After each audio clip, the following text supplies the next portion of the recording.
This is 3000 NFL Mock Draft with Kenneth Arthur and Rob Staten of FieldGoals.com and SeahawksDraftBlog.com, coming back with another episode of 3000 NFL Mock Draft, where we talk about the next year's draft, the last year's draft, college football, NFL, football in general. We cover it all, but we're focused on the draft mostly. And, well, this week, it's one of those special weeks where we're going to do a mock draft, a real one.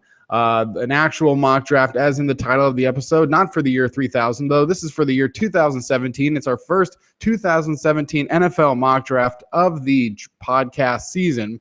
And you'll find out Rob's thoughts on which players how they're going to be basically, in his terms, graded, more so than the actual teams and they're going to, because obviously we are a far way away from knowing the draft order, though I think we can make some safe assumptions here and there. Certainly what we think will be some of the things will be certainly very wrong. Some of the things you'll be surprised how spot on they will still be in April, May, how close that some of these names and these teams will be, and I'm sure a couple of these may even match up.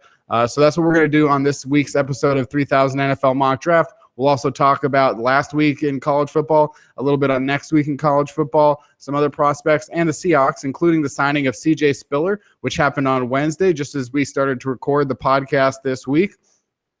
But let's start where we usually start, which is with college football, and we'll get into the mock draft. But I want to talk a little bit about some of the topics and some of the players that we've already been talking about and still have relevance and need for discussion. We've talked a lot about Lamar Jackson, the quarterback at Louisville, and his phenomenal season that he's having, scoring over 5 touchdowns per game, 6 touchdowns per game, really putting up unbelievable numbers. A week ago, it was on the ground that he put up another 4 or 5 touchdowns, and this week it's on the arm, where he throws for 417 yards and 5 touchdowns against Marshall.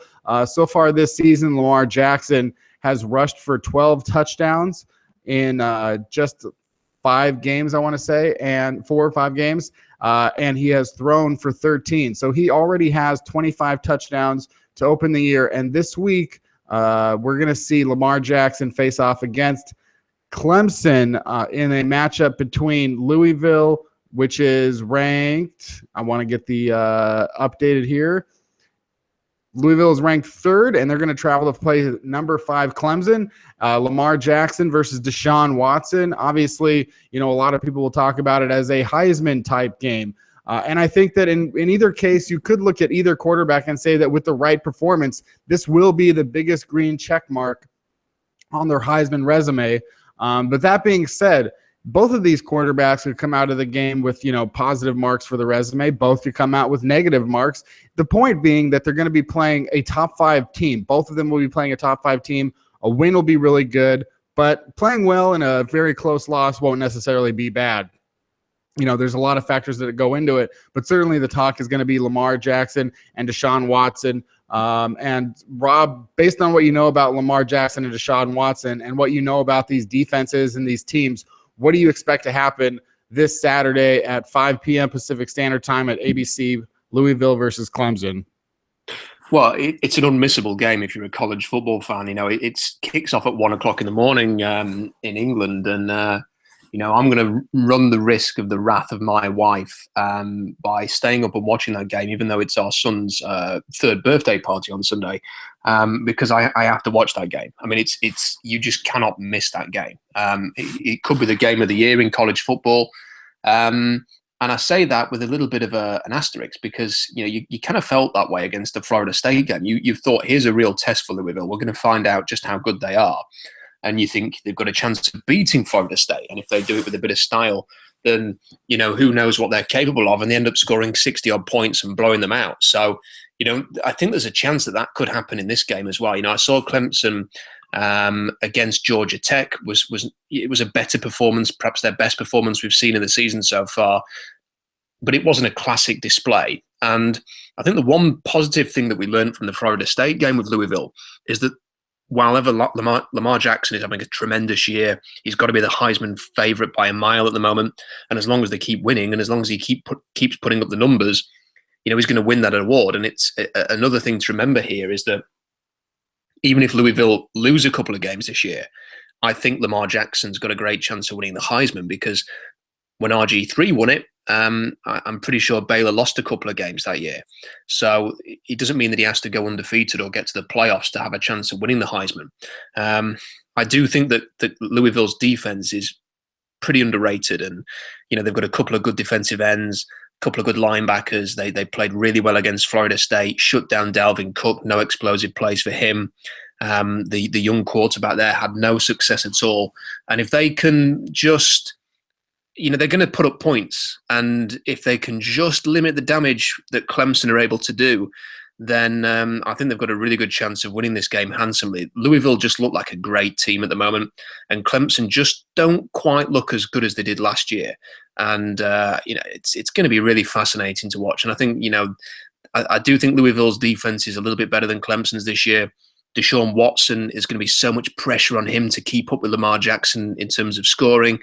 And he's going to have to put in his best game so far because he's been a bit hit and miss as well. But if he does it, and if Deshaun Watson beats Louisville and Lamar Jackson and puts up a load of points and yards in the process, then it's going to really, really help his draft stock over the next few weeks. We'll talk about this when we get to the mock draft here in a moment. But Deshaun Watson, he finished his third in the Heisman Trophy voting last season, leading Clemson to the national championship game, throwing 35 touchdowns, 13 interceptions, rushing for another 12 touchdowns and 1,100 yards.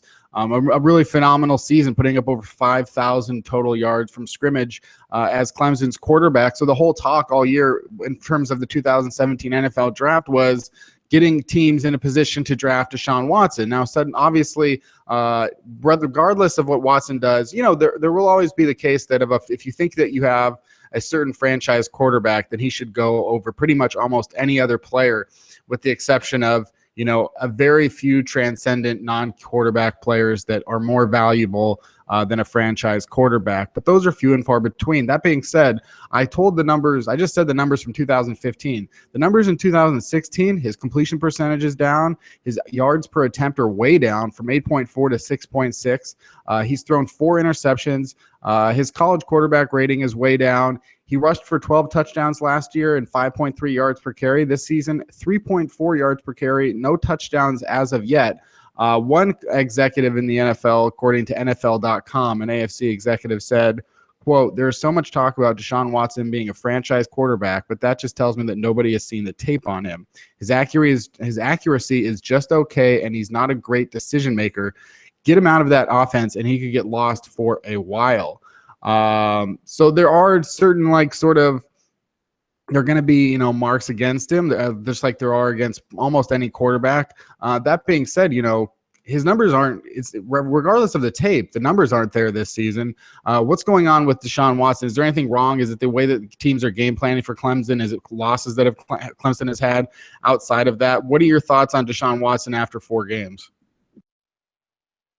Well, I thought he looked better against Georgia Tech, and it's obvious that in the first couple of weeks he didn't look as good as last year. But I thought against Georgia Tech we were starting to see, some of what made him so productive last year. And it's all well and good sort of people lingering on a bit of a slow start. If we did that about Russell Wilson last year, then we'd be saying he was totally useless and needed replacing. And then in the second half of the year, he was the best quarterback in the NFL. So I think that this is why it's such a big game for Deshaun Watson, because if he sort of really puts on a show this weekend, then people are going to quickly forget about what he did in, week 1 or week 2. This is his opportunity as much as Louisville's to really shine. And, I would point people back to the game against Alabama in the national championship last year.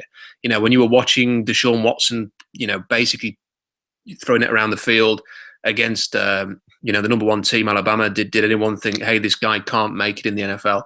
When he was, I think they played Oklahoma, didn't they, in the sort of the semifinals? Coasted through that game. He was terrific.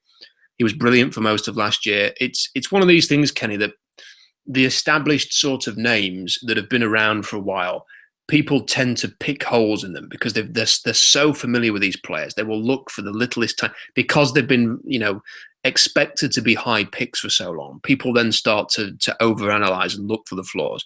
Whereas someone like DeShone Kizer is somebody who nobody's talked about throughout the summer, throughout this year as a draft prospect. and he makes a couple of good throws, and everybody wants to anoint him, the number 1 overall pick. And I could show you 3 or 4 throws in the Duke game that Notre Dame played at the weekend where you cringe. You have to watch it through your fingers. It's so bad from Deshaun Kaiser. I mean, his interception that cost him the game at the end of the game had his coach Brian Kelly, and I put the little gif of this on the blog, just mouthing to him, "What are you doing? What are you doing? What on earth were you thinking with that pick?"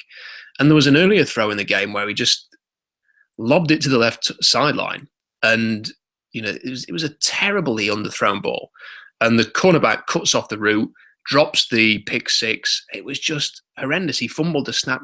People are on Twitter on Saturday saying, "Look at Deshaun Kaiser throw this great touchdown pass." Yeah, but look at this throw, look at this throw, and look at this throw. When are you going to overanalyze this guy the same way that you're overanalyzing Deshaun Watson? And this is the problem that I have with the sort of the draft coverage. Everybody's looking for a hot take.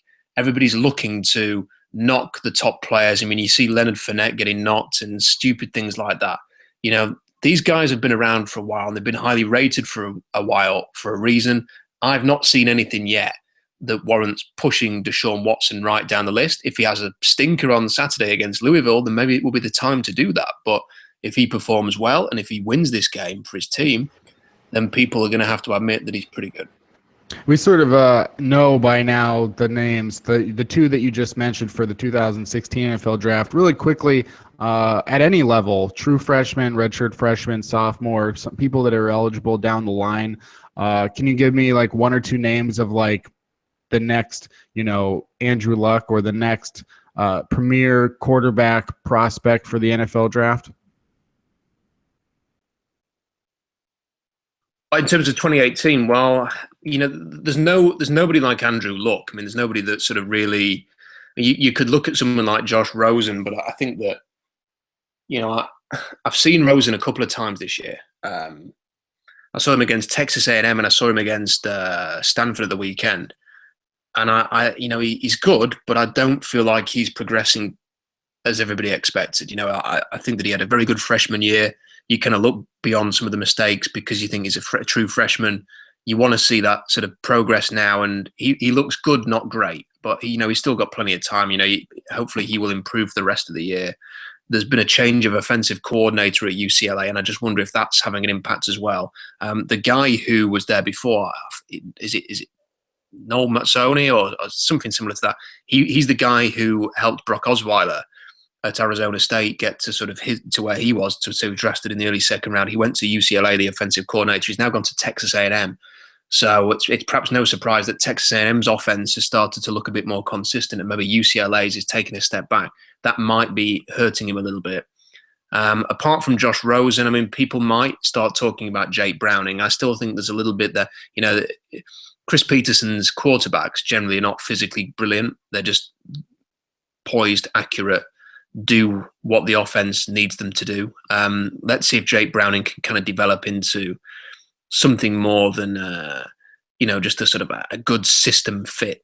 And I honestly believe that Deshaun Kaiser, the best thing, I mean, I wrote about this on the blog this week, Kenny. I think the best thing for Kaiser is he looks to me like a guy who's got all of the talent in the world and has got all of the physical tools that you want, but just needs games. And he needs to make mistakes in games, and then he needs to go away and sort of learn from those mistakes.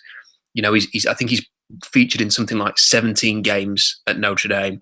And last year's number 1 overall pick, Jared Goff, I think featured in 37 games before he was drafted. And, that's the difference there. He's got to play more games to make himself ready. I don't think there's anything that will stop him if he's being told he's going to be the number 1 overall pick next year, because, you've got to bite while the chance is there. But I think the best thing for Kaiser would be to have the rest of this year and next year at Notre Dame, and then consider declaring with a big CV of college football games under his belt. One more thing I want to talk about in terms of maybe current college season is just a few of these national leaders and among the national leaders in certain key categories. I didn't mean that as a pun, but this next player that I was looking at is named Arden Key. He's a defensive end for LSU. In 4 games, he leads the nation with 7 sacks. And while I didn't see the sacks or necessarily games, they don't seem like cheap sacks. 2 sacks against Wisconsin, 2 sacks against Mississippi State, 1.5 sacks against Auburn. Then only just the 1 sack that he had against Jacksonville State, presumably LSU's easiest game, But Arden Key, last year as a true freshman, he picks up 5 sacks, 6.5 tackles for a loss. He seems like a young guy, 6'6", 238 pounds. And with 7 sacks, you don't want to overput too much pressure on just total pure sack numbers, but it's hard to ignore when a guy, is registered a sack every week and over 1 sack in 3 or 4 games, especially against pretty decent competition, and that he was a highly touted recruit. Is Arden Key someone to look forward to in the 2018 NFL draft? Yeah, he definitely is. He's very athletic. He's tall, and he reminds me a little bit of Leonard Floyd, who was the pass rusher at Georgia, who played a bit of linebacker as well, who went very early to Chicago. Was an early pick for Chicago, and he's kind of got a similar skill set, similar size to that. A bit of a Dion Jordan type frame. So yeah, I think that he is certainly somebody to keep an eye on. I mean, there's Williams at Alabama and there's Arden Key at LSU, who in the SEC at the moment look pretty good, pretty similar types of players. So yeah, definitely Arden Key is somebody to keep an eye on down the line. And another guy that I want to talk about quickly is the nation's leader in receiving yards, 40 catches for 706 yards, 17.7 yards per catch. And I don't know if I'm going to say his name right or even close to right. Amba Etetawo for the Syracuse Orange is a senior. And he had 31 catches for 500 yards as a true freshman or as a freshman in 2013. And then I don't know if he was injured, but didn't play, didn't have a ton of production in 2014 and 2015, but then this year has blown up, and with 706 yards in just 4 games. This week he had 12 catches for 270 yards and 2 touchdowns against UConn. That being said, you see 210 yards in week 1 against Colgate, but he did have 8 catches for 103 yards against a team that we've talked a lot about, which is Louisville, and 2 touchdowns there. What do you know? Do you know about Amba Etetawo and his prospects for this year or next year's draft? Well, I saw the game against Louisville and saw him in that game. He made some plays. He made some plays. He is a senior, so he's not really made an impact at all. I mean, he's not somebody who was on a watch list that I had going into the year. And even though we had the 2 touchdowns, I can't remember too much from him in that game that was spectacular. I'm just looking now. He did have 100 yards in the game, but he's not somebody that, I was watching that from a hotel room in London, and it was, just mouth ajar, watching what Lamar Jackson was doing, and this guy didn't stand out too much. I'm just looking at his stats now. He seemed to have a 500-yard season in 2013, but then he's been very, very quiet for a couple of years. And is now back on the scene. Seems to be having a good year, like you say, though, Kenny. He's got loads of yards already this year, and maybe somebody that we need to go back and have a look at down the line. I just want to look at 2 other players that will be of interest to perhaps many listeners of this podcast, which is 2 guys at the University of Washington. Right there near the top, 3rd in the nation in passer rating is Jake Browning, the quarterback, who has completed 70.5% of his passes, 904 yards, 14 touchdowns, 2 interceptions. And this weekend, the University of Washington, with their highest ranking in years, I would assume, although they just squeezed out a win against Arizona, they're now going to be playing Stanford, and this is a Pac-12 matchup with 2 teams right around the top 10, back end of the top 10, top of the teams. Is the University of Washington, Stanford. And then last weekend, I don't know if you know anything about this player, but Lavon Coleman had 11 carries for 181 yards and a touchdown in that game against Arizona in overtime. And he's a guy that did not really do anything last season, though, as a freshman in 2014, put up 565 yards. But he didn't really do anything this season up until last week against Arizona.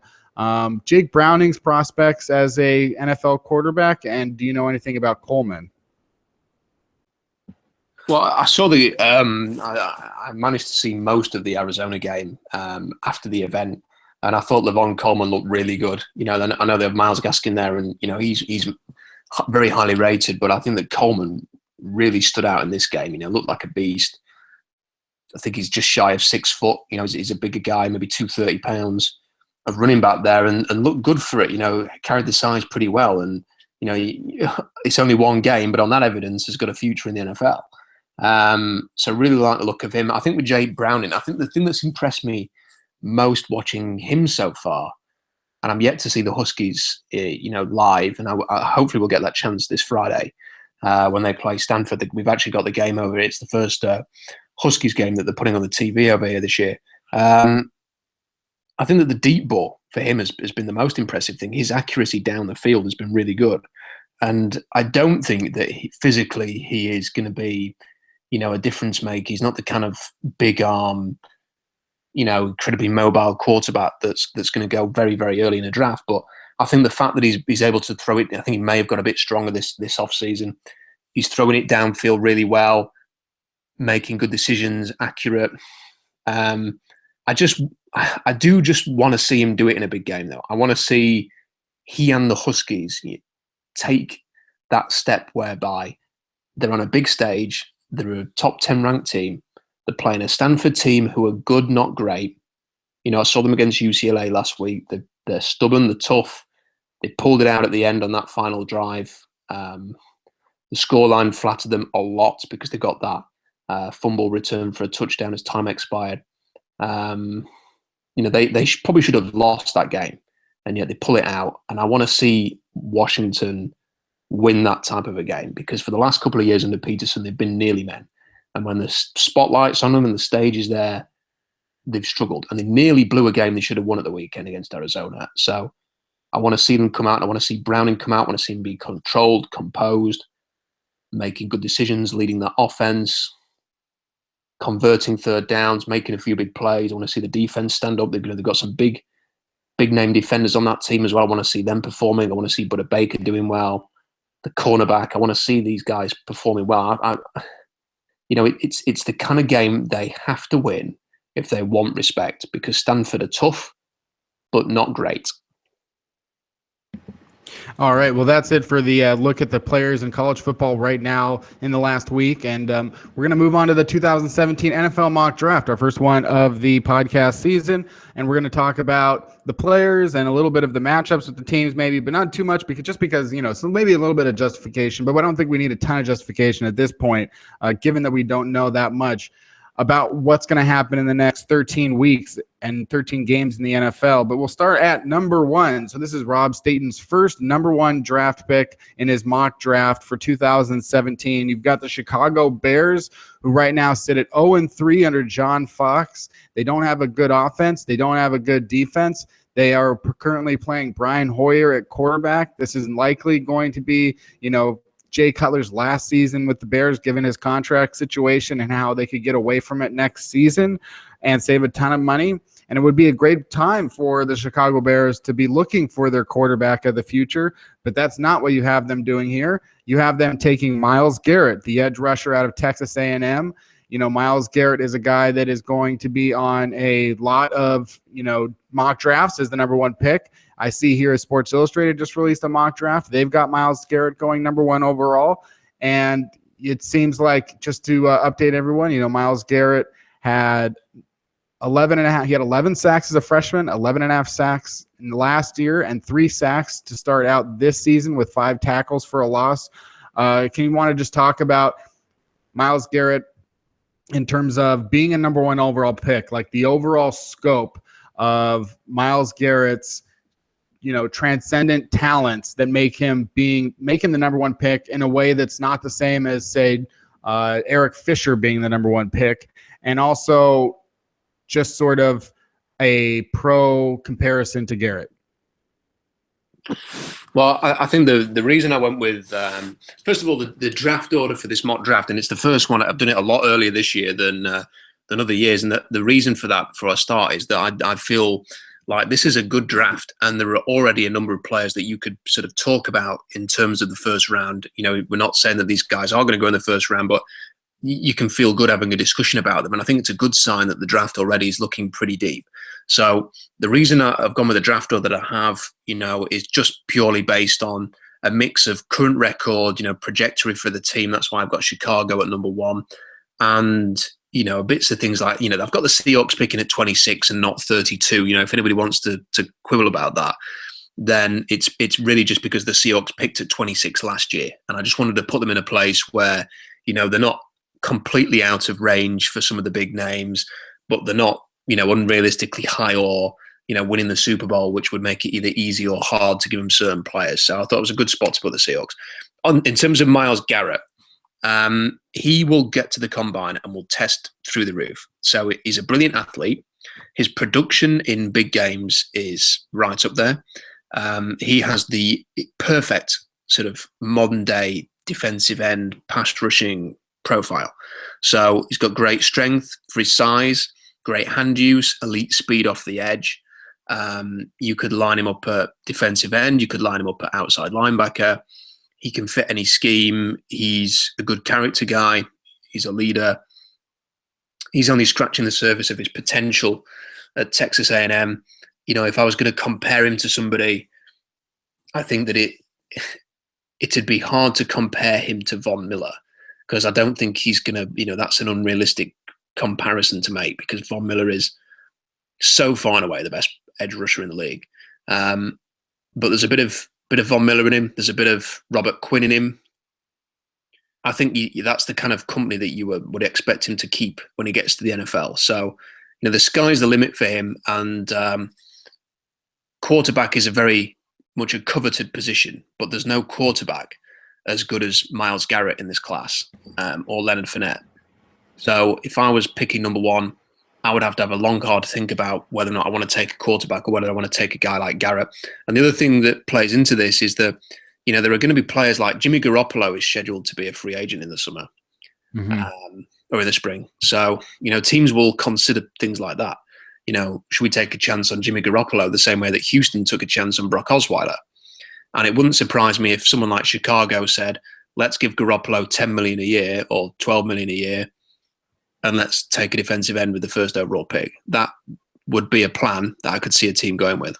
Not to quibble on the details, but I would have to think that there isn't a chance in hell that Jimmy Garoppolo gets away from the New England Patriots if he's worth anything. Given Tom Brady's age, he'll be 40 next season. If Jimmy Garoppolo is worth anything, then they would have to, I would think, put a franchise tag on him, right? Possibly. The problem that New England have got is that there are players whose contracts are coming up now. Collins, the linebacker, is one of them. I'm not 100% sure, but Hightower might be another one, the other linebacker. There's Jabal Sheard, whose contract's running out, and he's been fantastic for them. And there are one or two others as well that I've just slipped from memory. So they could keep Jimmy Garoppolo, but if they franchise him, they'll be paying him as much as, what's the franchise tag for a quarterback? Is it like $20 million? Yeah, it would definitely be an expensive deal for them. At the very least, I guess you could say that, they would franchise him and trade him in the same way that they did with Matt Castle to the Kansas City Chiefs. That's a distinct possibility. But then, are they going to get a first round? I don't know. I think that it's going to be very interesting to see what the Patriots do, because the Patriots will have a decision to make. Can they afford to franchise him in the first place and then trade him? A team's going to want to trade for a guy who's on a franchise tag, having proven so little. Garoppolo's looked good, but he's played in like 3 games, or 2 games. So, do you want to? The starting point for negotiations will be, I'm on the franchise tag now, maybe an offer. So that might make it difficult to do deals there. The New England Patriots might feel like, hey, let's trade Tom Brady and keep Garoppolo. Maybe they'll come to that decision. Who knows? It could be that the Bears, picking first overall, give a 3rd round pick to the Patriots for Tom Brady. I don't know. As a stopgap, that wouldn't be such a terrible thing. I have this hard time imagining Bill Belichick trading Tom Brady. It'll be interesting. There's especially whatever It's going to be interesting to see what sort of effect Brock Osweiler has, if anything, on situations like Jimmy Garoppolo's, because I thought that when the Texans signed Brock Osweiler, it was completely idiotic, and so far he has played abysmally, and that offense is among the worst in the NFL. It's only gotten worse. He's playing worse than what they had last season at quarterback. So definitely, for him to get signed after 7 pretty mixed games. For Garoppolo, he's actually had a game already better than anything that Brock Osweiler's ever had. That being said, I think the New England Patriots getting wins with Jacoby Brissett and Jimmy Garoppolo and going 3-0 with Tom Brady might also just convince Bill Belichick and anyone else that the Patriots are going to, be fine with whatever quarterback they put in there. Yeah, and it's going to be a really interesting situation to see what New England do. I mean, apart from Garoppolo, there are others that might lean just to sort of give because I could easily have put one of the quarterbacks at number 1 overall, and I think most mock drafts will have that right now.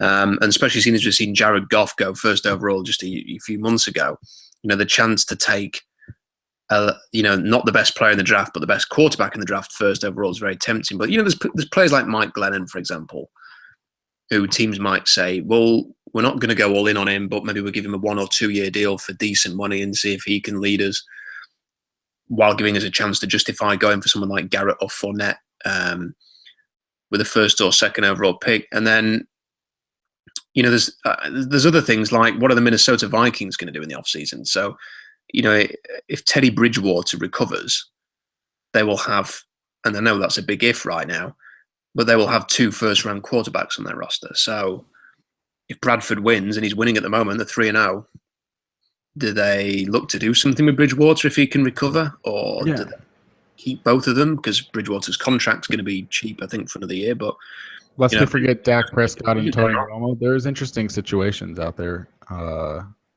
No question about it. It's going to be an interesting, as long as things continue on the path that they have, I think so far, there's going to be an interesting dichotomy between the old quarterbacks that could become available or the young guys that have proven something behind them.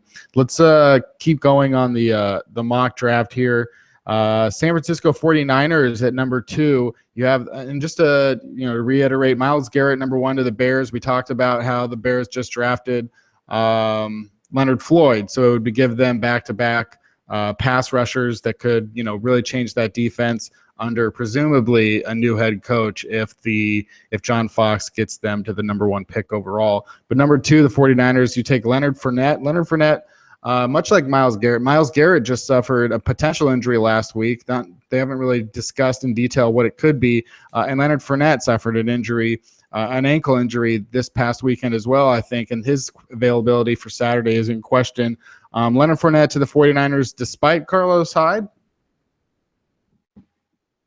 Yeah, I mean, I just think that Leonard Fournette's that good that someone's going to snap him up. And if Trent Richardson goes 3rd overall, if Zeke Elliott goes 4th overall, then I'm putting Leonard Fournette before those two. And I just think he's that good. And I've got a theory on San Francisco, and look, there's a lot that can change. I mean, I've just given a case for Myles Garrett going 1st overall. If the Chicago Bears give Josh McDaniel or somebody like that the coaching job, if they fire John Fox, then there's every chance they go quarterback there. But we don't know what's going to happen. But here's a scenario for you: San Francisco, in about 3 weeks' time, bench Blaine Gabbert and reintroduce Colin Kaepernick to their starting lineup.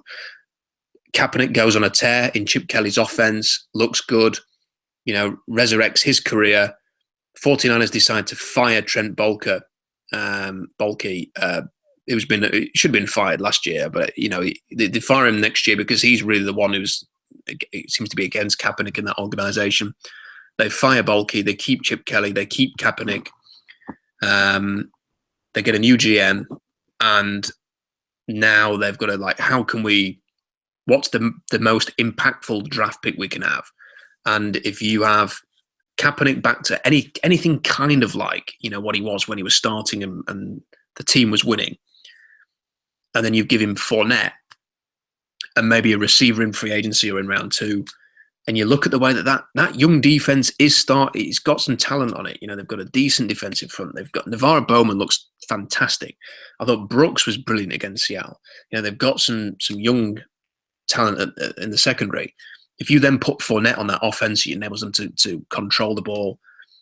You know, teams have to game plan for Fournette. You know, it brings the read option in with Kaepernick. You know, I think there's a plan there that all of a sudden starts to make some kind of sense. So, you know, that was my theory when I made this pick. Moving to number 3, the Jacksonville Jaguars. You know, I have to say that with it could be that this is Gus Bradley's final run with the Jaguars after the longest leash. They're not 0-3, but the loss of J.J. Watt today, put on injured reserve by the Houston Texans. A closer look at the Houston Texans says that they, like I just said, have a horrible offense. I think their defense is going to come crashing down, and I think the Texans could be a very good candidate to, just like they did in 2013, won their first 2 games, lost their last 14. I don't know if 2-14 is in their future. This AFC South division has not gotten any better. If anything, it's gotten worse. And you have the Jaguars picking 3rd, and you have them taking Jonathan Allen, defensive end out of Alabama. Allen, according to Pro Football Focus, registered 7 quarterback pressures against Ole Miss and was the highest graded player on Alabama. You know, and I think that this is a guy that is considered to be, and obviously by you, a premier defensive player and pass rusher. He was a guy that came back for a senior season after being given a 2nd-round grade by the draft advisory committee, and Nick Saban said that it was a good decision, obviously, for him to come back. Doesn't hurt Saban at all. Where is Jonathan Allen ranking for you right now in terms of, you know, premier pass rushers and pass rush prospects of yesteryear, especially coming out of Alabama? Well, you know, I don't think he's up there with the likes of Myles Garrett and Tim Williams, who, you know, and I don't think he's as good as Malik. The more I watch of Malik McDowell, there's a lot of inconsistency to his play, but he's a better athlete. And I think you can do more with Malik McDowell than Jonathan Allen. But the thing that Jonathan Allen does do is that he can play multiple spots. So you could line him up defensive end, defensive tackle. He's going to be really solid in the run game. He's going to offer, you know, he could be sort of a 7 or 8 sack guy a year. I think that he's got the potential to be not as good as Michael Bennett, but that kind of role. And, you know, the Jaguars are an interesting case because they've drafted so early for so long. They now have a collection of talent on defense. They have a collection of talent on offense. They just need, I hate to say it for Gus Bradley, but they need somebody who can bring it all together now. And he is just not doing that. I think if Fournette was still on the board, they could easily have taken him as, you know, another sort of piece to the puzzle. But then you'd still have to find a way to bring it all together. And, you know, they've got so many good players on defense already, but they don't really have a Bennett type. They have lots of athleticism and speed, but not quite that Bennett type. So, you know, I put Jonathan Allen there. He's going to be one to watch because he's got the potential, Kenny, to go top 5 or to sink a little bit, because people seem to be really mixed on him. And when watching him, you can see that. If he goes to the combine and performs the same way that A'Shawn Robinson did, then he will drop. If he goes to the combine and performs well, he's going to go in the top 5. Number 4, you've got the Cleveland Browns taking quarterback Deshaun Watson. We've talked at length about Watson, and I think as well we've talked about the Cleveland Browns quite a bit. And they'll be picking later in this draft thanks to the pick that they got in their trade with the Eagles earlier this year in the draft. There's just 4 teams left without a win: the Browns, the Bears, the Jags, and the Saints. And certainly the Browns look like a candidate to, you know, finish in the top, you know, draft in the top 5, if not the number 1 overall pick. Do you want to expand on that pick at all, or do you think we've talked enough about Deshaun? Well, I mean, just quickly, I will say about Cleveland. I mean, if you'd have said to Cleveland Browns fans a few weeks ago, hey, by the way, you've got Philadelphia's pick and, you know, they've got Carson Wentz and you've got their pick. If you'd have said to them a few weeks ago, they'd be like, yeah, that sounds pretty good. You know, that sounds like a good deal for us. And the Eagles are now 3-0. So that pick's, you know, going further and further down into the late first round as with every win that Philadelphia has. Carson Wentz looks fantastic. So that's another thing. You know, Cleveland passed up on this guy. And you're looking at this draft class and all of a sudden you're thinking, yeah, there's no quarterback that looks quite as good as Carson Wentz looks right now. And the second pick, it's not going to be a case of, hey, you could get Leonard Fournette and Deshaun Watson, or you could get Myles Garrett and Deshaun Watson, or you could get whatever you want. You could get 2 top 10 picks there to relaunch your franchise. You're now looking at an early pick and one that could be in the 20s for all we know. I mean, that Philadelphia looks so much better than the New York Giants. They look so much better than the Washington team. And, Dallas have had a pretty easy run so far. We don't really know much about them. So, I mean, that whole, it just looks like such a Browns move yet again. If you're a Cleveland Browns fan, you just sat there and you're thinking, when is our luck going to change? When are we going to make the right decision about somebody? Because, we watched a bit of Carson Wentz and we talked about him a year ago and stuff like that. But he just looks so good. And the Cleveland Browns right now look like they have got this so wrong. Yeah, one of these days on the podcast, we're going to have to go back and talk about, Carson Wentz and what is sort of the evaluation process going from, into the draft to what he's done so far, which is undeniable. Anything could happen over the next 13 games, and we'll sort of see what happens next for Carson Wentz. Number 5, the New Orleans Saints, as I said, are out there without a win. They need defensive help. They don't seem to have been doing a great job of rebuilding that defense in any form or fashion, and just a horrible cap management. We saw that with CJ Spiller, and now that he's a part of the Seattle Seahawks. And you have them taking Tim Williams, the edge rusher who you spoke about earlier, saying that he was, he's above the caliber of the player Jonathan Allen, who went 2 picks ahead of him. So what do you think about Tim? I think he's so good. And, again, a bit like Myles Garrett's just sort of an ideal modern day pass rusher, incredibly long arms, speed, can play end, can play linebacker, relentless, bends the edge really well, makes plays, great production despite the fact that he only plays so many snaps at Alabama because they love to rotate their linemen. Stands out every time you watch the Alabama defense play. I just think he's such a good player, and it's the kind of player that New Orleans don't have. I mean, their defense. Did you watch the game on Monday, Kenny, by any chance? Did you watch the Atlanta game? No. Okay, I mean it's unreal how bad the New Orleans defense is. I mean, they just couldn't stop anything. I felt like if they'd have trotted me and you out there to take a snap at quarterback and running back, we would have got a first down. I mean, it was just. It was just horrendous, and they're not helped by the fact that Sheldon Rankins has picked up this injury and he can't play. They're relying totally on Cam Jordan for a pass rush. The secondary's a mess.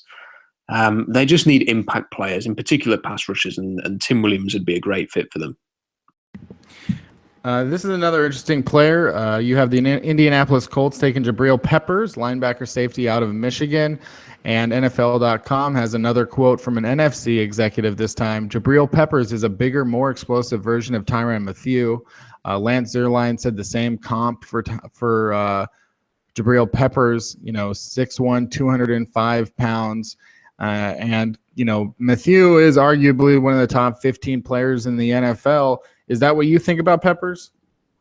I think he could be better than that. I mean, the thing about when you watch Jabril Peppers is that he's big for a safety, but he's incredibly athletic. He seems to have a really good punt or kick return every single week. He had another one at the weekend and sort of stumbled, I think, at like the 10-yard line and ended up falling down at the half-yard line, so agonizingly close to another touchdown.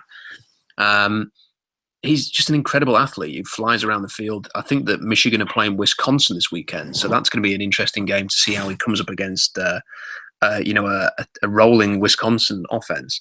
But he's just such a playmaker, and the league is looking for guys that can play in this type of role. My initial thought was if Mark Barron's going to go 7th overall, then there's a chance that Jabril Peppers will go in a similar range. You can play him linebacker, you can play him safety. I fully expect him to run in the 4-3s or 4-4s, and if he does that, he's going to go incredibly early. I mean, just an incredible talent, 5-star talent, fun player to watch, dynamic, and exactly the type of player that Indianapolis has not been drafting. Yeah, it would be, the Colts are not a terrible team right now, and not doing a very good job of building a team. And you would think that, that if they sort of sink this year, like they did last year, but sink even harder this year. Maybe they get new GM, new coach, and some new thoughts in there moving into 2017. And, one of those four teams in the AFC South right now, my gut says the Titans will win the division, which would be definitely a change of pace. But any one of those four teams, if they just, get the right GM in there or the new owner maybe, and definitely the right head coach, could just clean house like the Colts did for so many years just by having Peyton Manning and then Tony Dungy. It's just anything could change that division because all four of those teams are just horrible. At number 7, you have the Miami Dolphins selecting a quarterback, DeShone Kizer. We talked about him at Notre Dame. The Notre Dame is 1-3. Brian Kelly's criticizing his quarterback. His quarterback saying that he wasn't having fun playing at Notre Dame, and he's going to try and be looser and try to have more fun at being the quarterback at Notre Dame. So there's some mentality things going on there.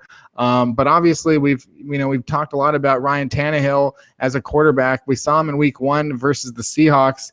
And, this could be, according to you at least, it almost certainly is the last straw for Tannehill. Want to talk about that? I never rated Ryan Tannehill. I thought he was massively overrated in 2012.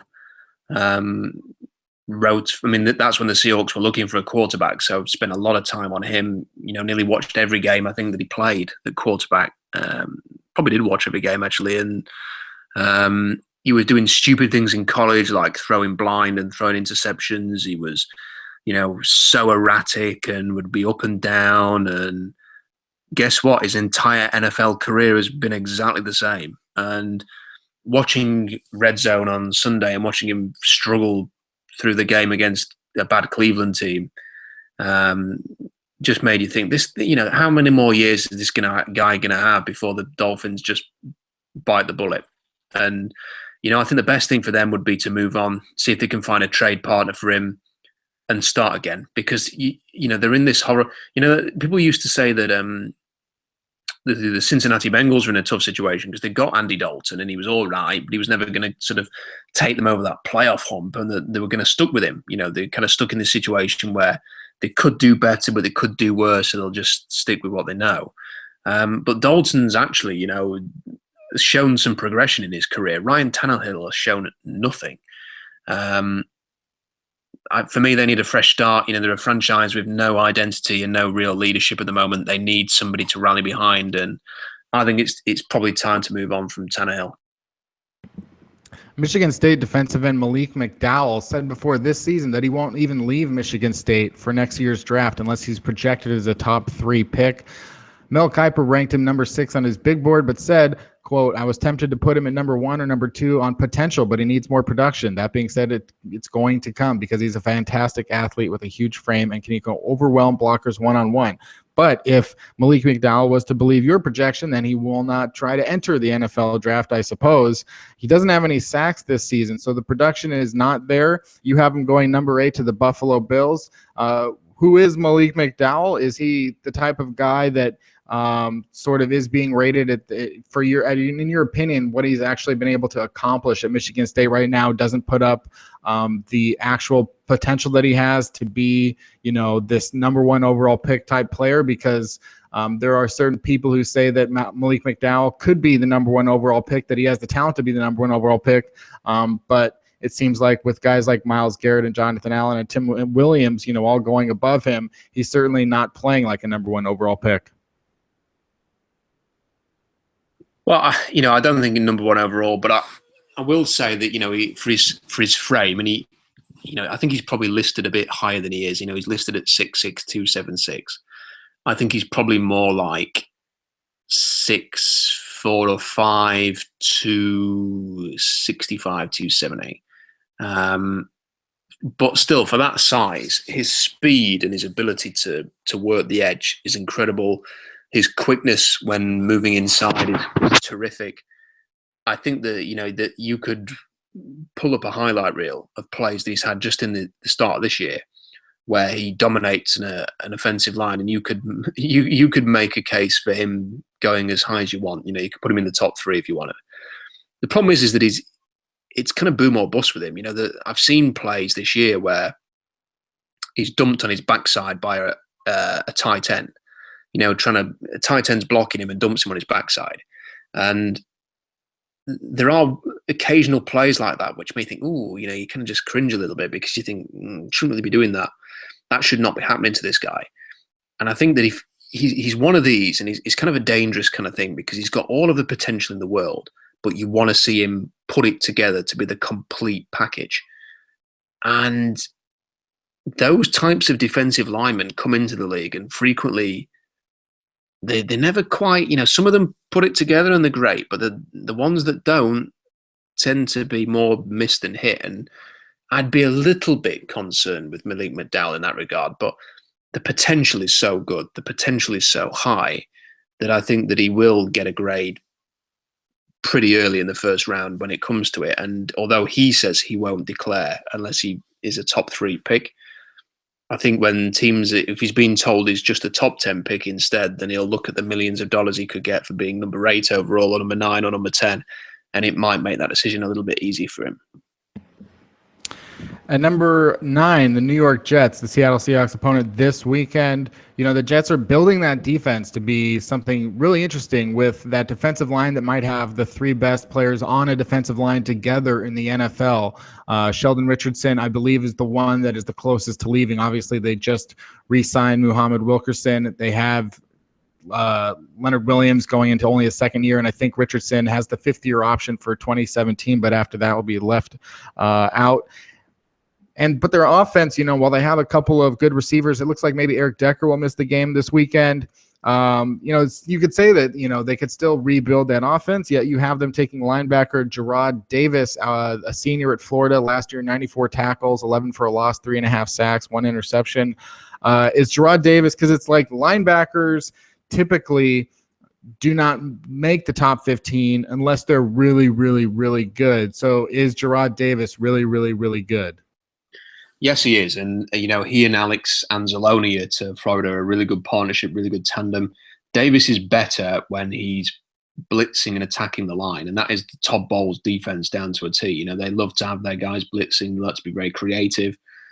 Davis is not quite as good in coverage, was beat for a touchdown quite badly by a tight end for Tennessee in that come from behind victory last weekend. But I think Anzalone's a better coverage guy, but Davis better blitzer, better attacker of that defensive front and offensive front. And I do think that he is a nice fit in Todd Bowles' defense. And I almost put OJ Howard there, just basically purely on potential and upside. Eric Ebron was a former top 10 pick, and I considered putting OJ Howard in a similar range. He comes off the board in a couple of picks, I think. But I think the thing with Davis is that he's a perfect fit for the defense. Really good player. I think he'll test well at the combine. Has got some really good tape, and I just think he's a tone-setting kind of guy that you just plug in there, and he's good for a long time. And the other thing about New York is that even when they picked it, then you're right, their defense has been a strength for a while. Their offense needs work. They still have question marks at quarterback, at receiver, at tight end, at running back, on the offensive line. They're pretty much everywhere across the offense, and yet when they pick at the top 6. 18 months ago, they take another defensive lineman, which was the one area of the team, with Sheldon Richardson and Muhammad Wilkerson at the time and Snacks Harrison and players like that. That was the one area of the team where they didn't need to add, and they still took a defensive player. So it seems like they're very much a best player available type of team at the moment, and that's why I had them going linebacker here. We're going back to Alabama, number 10, the Tennessee Titans. I talked about them a little bit ago. They have 2 first-round picks thanks to their own trade with the LA Rams. And you have them taking Marlon Humphrey, the cornerback out of Alabama. We talk a lot about Alabama and the players that they put in the NFL and how good they are at the college level, and some succeed and some fail pretty hard. I'm just sort of thinking as well about cornerbacks, specifically Cyrus Jones is a rookie, second-round pick with the New England Patriots this year. D. Milliner went to the Jets in 2013 as the 9th overall pick. Huge failure. Drake Kirkpatrick with the Cincinnati Bengals. I think he's playing better as of late. Kareem Jackson, Houston Texans. Javier Arenas, Kansas City Chiefs. There's been a few. What do you really think about Marlon Humphrey at this point and his prospects for the NFL? Love everything about him. Incredible athlete. Brilliant athlete. Was graded as highly as Jabril Peppers at high school, was a 5-star recruit, was part of a legendary recruiting class, it's going to be known as. all of the top players that you were talking about in college football and in this draft were all part of that class. Marlon Humphrey's name was right up near the top. He's got incredible size, 6'1", 190, incredible length, ideal, great athlete, incredibly physical, good in run support, great coverage skills, will smack you off the field, if he gets a chance to deliver a big hit. Is the kind of player that could play 8 years at cornerback and then finish his career at safety. I think everything about him is brilliant, and he, for me, has the makings of a top 10 pick. Just as we're going to talk about Justin Evans, the safety that you have going to the San Diego Chargers, they obviously need more defensive help this year. Eric Weddle, is the first year without Eric Weddle as he's moved on, and he's with the Baltimore Ravens now. So you have them taking Justin Evans, a safety out of Texas A&M, and I'm watching this gruesome-looking video where Justin Evans pops his leg back into place, or I think it's later said popped his back into place, and that it was sort of a routine thing. Certainly makes him look like a pretty tough kid there. And again, just like with linebackers, safeties are a more difficult thing, to see going this high. So what do you think of Justin Evans after just, he's only been at Texas A&M. He's only played 16 games there so far in his career. What are your thoughts there? Well, the more I've looked into this guy, the more I like. As a JUCO transfer, I just think he does everything well. And he's got a good combination of skills. Decent in run support, good hitter, range. You could line him up at strong safety, free safety. You could play him a bit of light, a bit of death backer like Deion Buchanan. Seems to have all of the physical skills that you look for.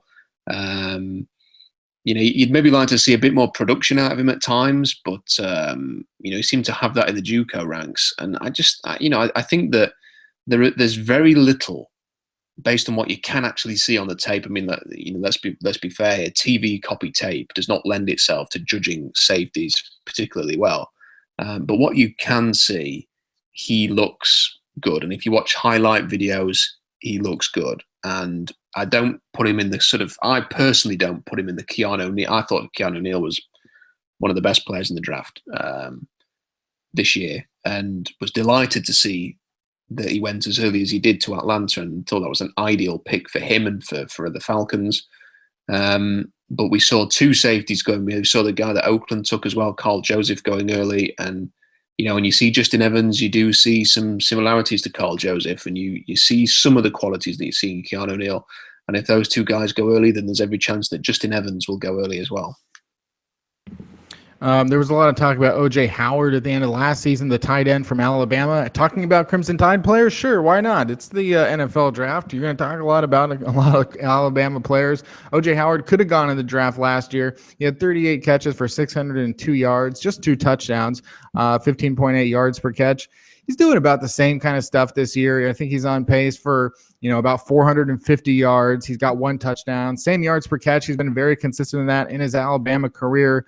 Where did you see O.J. Howard? Where would you have slotted O.J. Howard a year ago, and did going back for his senior season help his draft stock a lot? I don't know if he did or not, really, because if he'd have declared off the back of that national championship game, I think that would have been fresh in scouts' minds, and they would have said, wow, look at the potential of this guy. And he's actually gone back to Alabama and is not any more of a focal point in the offense than he was last year. So, I don't think he's helped his stock. I just think that he's kind of just delayed the inevitable. I mean, NFL teams love big athletic tight ends, and this guy has been talked about as, having wide receiver speed and tight end size for a long time. The perfect combination. Eric Ebron had a similar skill set. Ebron ran okay at the combine. He didn't, run a 4.4 or anything like that. O.J. Howard could run pretty well. And if he runs 4.5s, maybe even sneaks into the 4.4s, then there's every chance he's going to go just as early as Eric Ebron, if not earlier. I mean, you would be sort of taking a leap here with him because, potential is better than production. But NFL teams are constantly looking for players like this, this mismatch that you can find at the next level. And if a team was sat in this kind of range that had an established offense, maybe had some more important pieces like a quarterback, had spent some picks on the offensive line, had got some receivers, had got a defense that they were kind of half happy with. And I could see them going for OJ Howard. And I've gone with Tampa Bay in this instance because the more weapons they put in front of Jameis Winston, the better. And they've just released Austin Seferian-Jenkins, so it's become a bit of a need at the tight end position for them. So they're the type of team I could see looking at OJ Howard. This also just sort of an interesting story that broke within the last few hours is that Alabama redshirt freshman quarterback Blake Barnett, the number 2 pro-style quarterback in the nation just a year ago, will transfer away from Alabama. He threw a touchdown to OJ Howard just last week in their 48-0 win over Kent State, was the starter to open the year and pulled almost right away. Any thoughts on Blake Barnett? I've only seen him when he sort of spelled the freshman quarterback there. Was not blown away by anything that I saw. Does it say where he's transferring to? No, at this point, it just sounds like they know he's leaving, and maybe he hasn't chosen where to yet. Yeah, I mean, it's an easy decision for him because the freshman quarterback they've got starting is going to start there for at least 3 years, if not 4.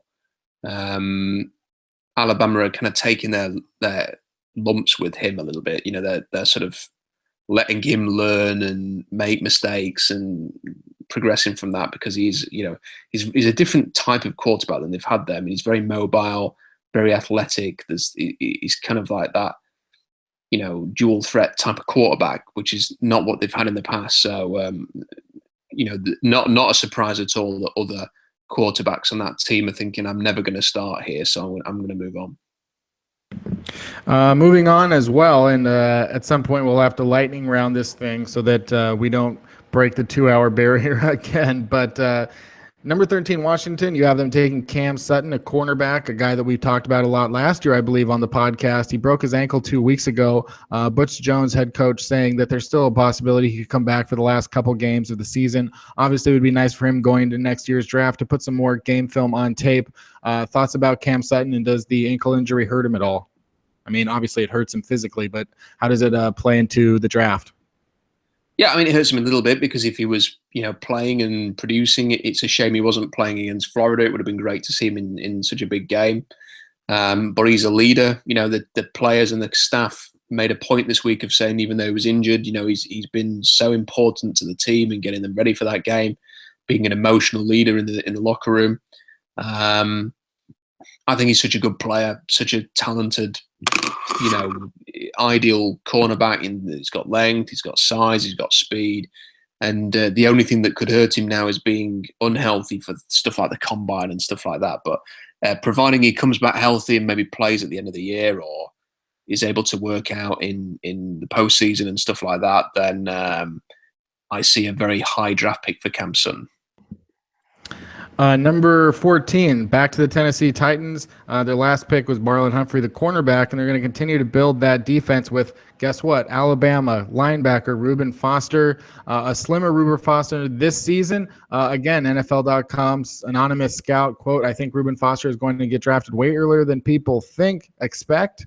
Kuechly got drafted earlier, and I think Foster has that same type of potential. So he compares Foster to Kuechly. What are your thoughts on Foster? Yeah, I think that's a bit of an ambitious comparison. I mean, he's not Luke Kuechly, but he's very much the sort of the heart and soul of the defense for Alabama. He's the leader there, hard hitting, rangy, sideline to sideline guy.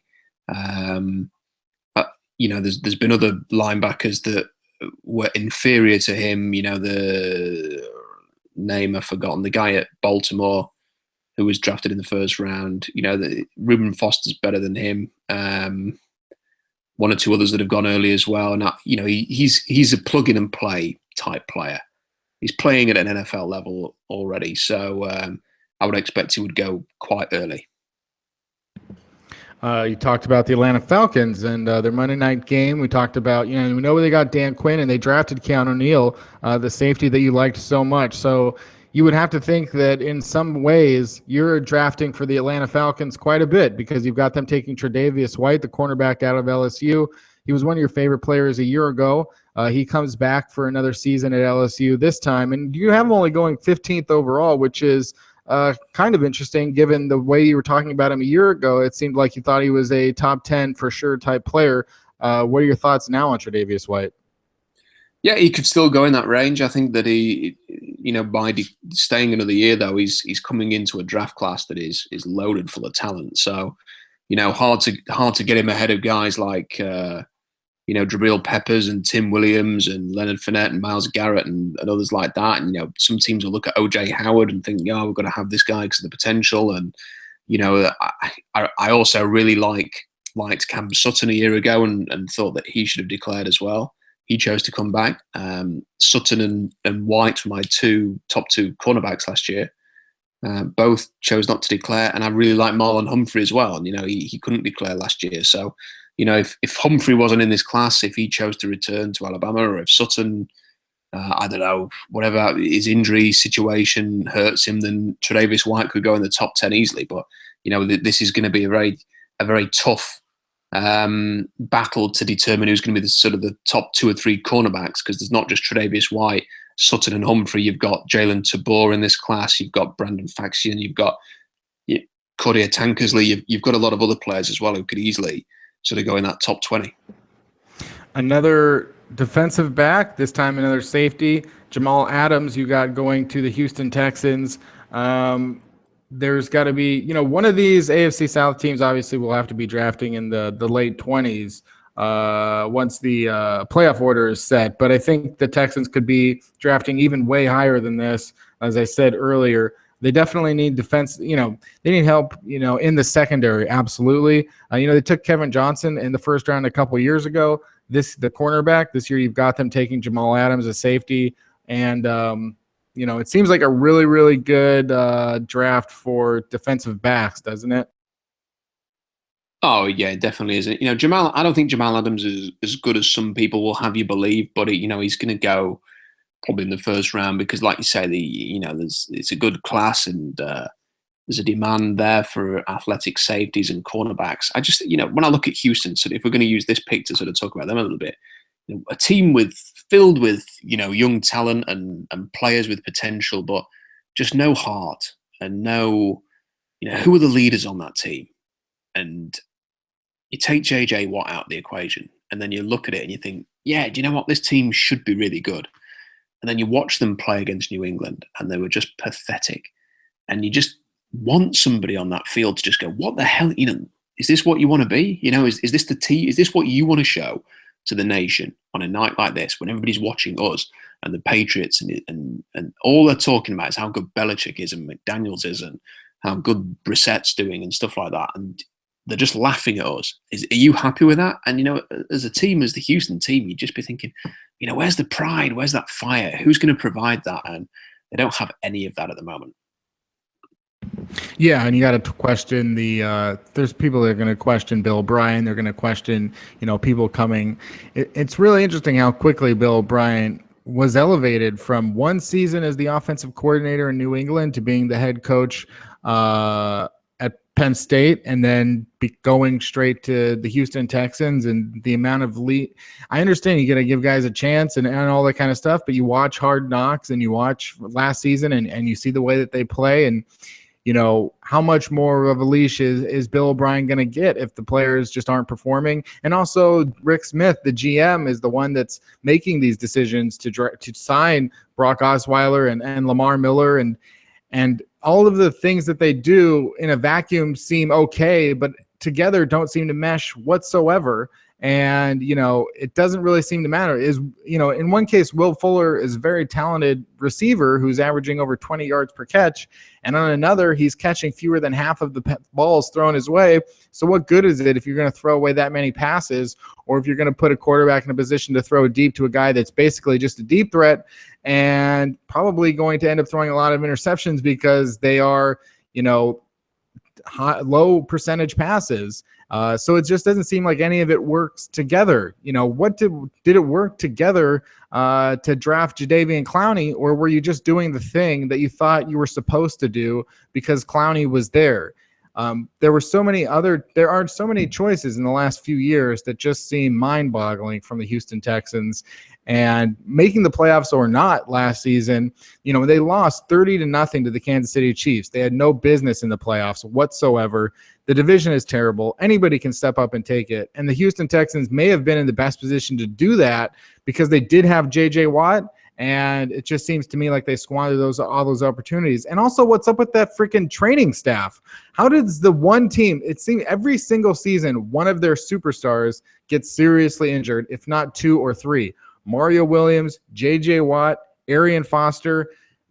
You can just make it. Even in 2011 when they almost, when they looked like a team that could finally make a deep playoff run, Matt Schaub gets injured at the end of the year, Matt Leinart. And, you can say that, 2, 3, 4 times, it's a coincidence, but dang, every single season, it seems like they lose their best player.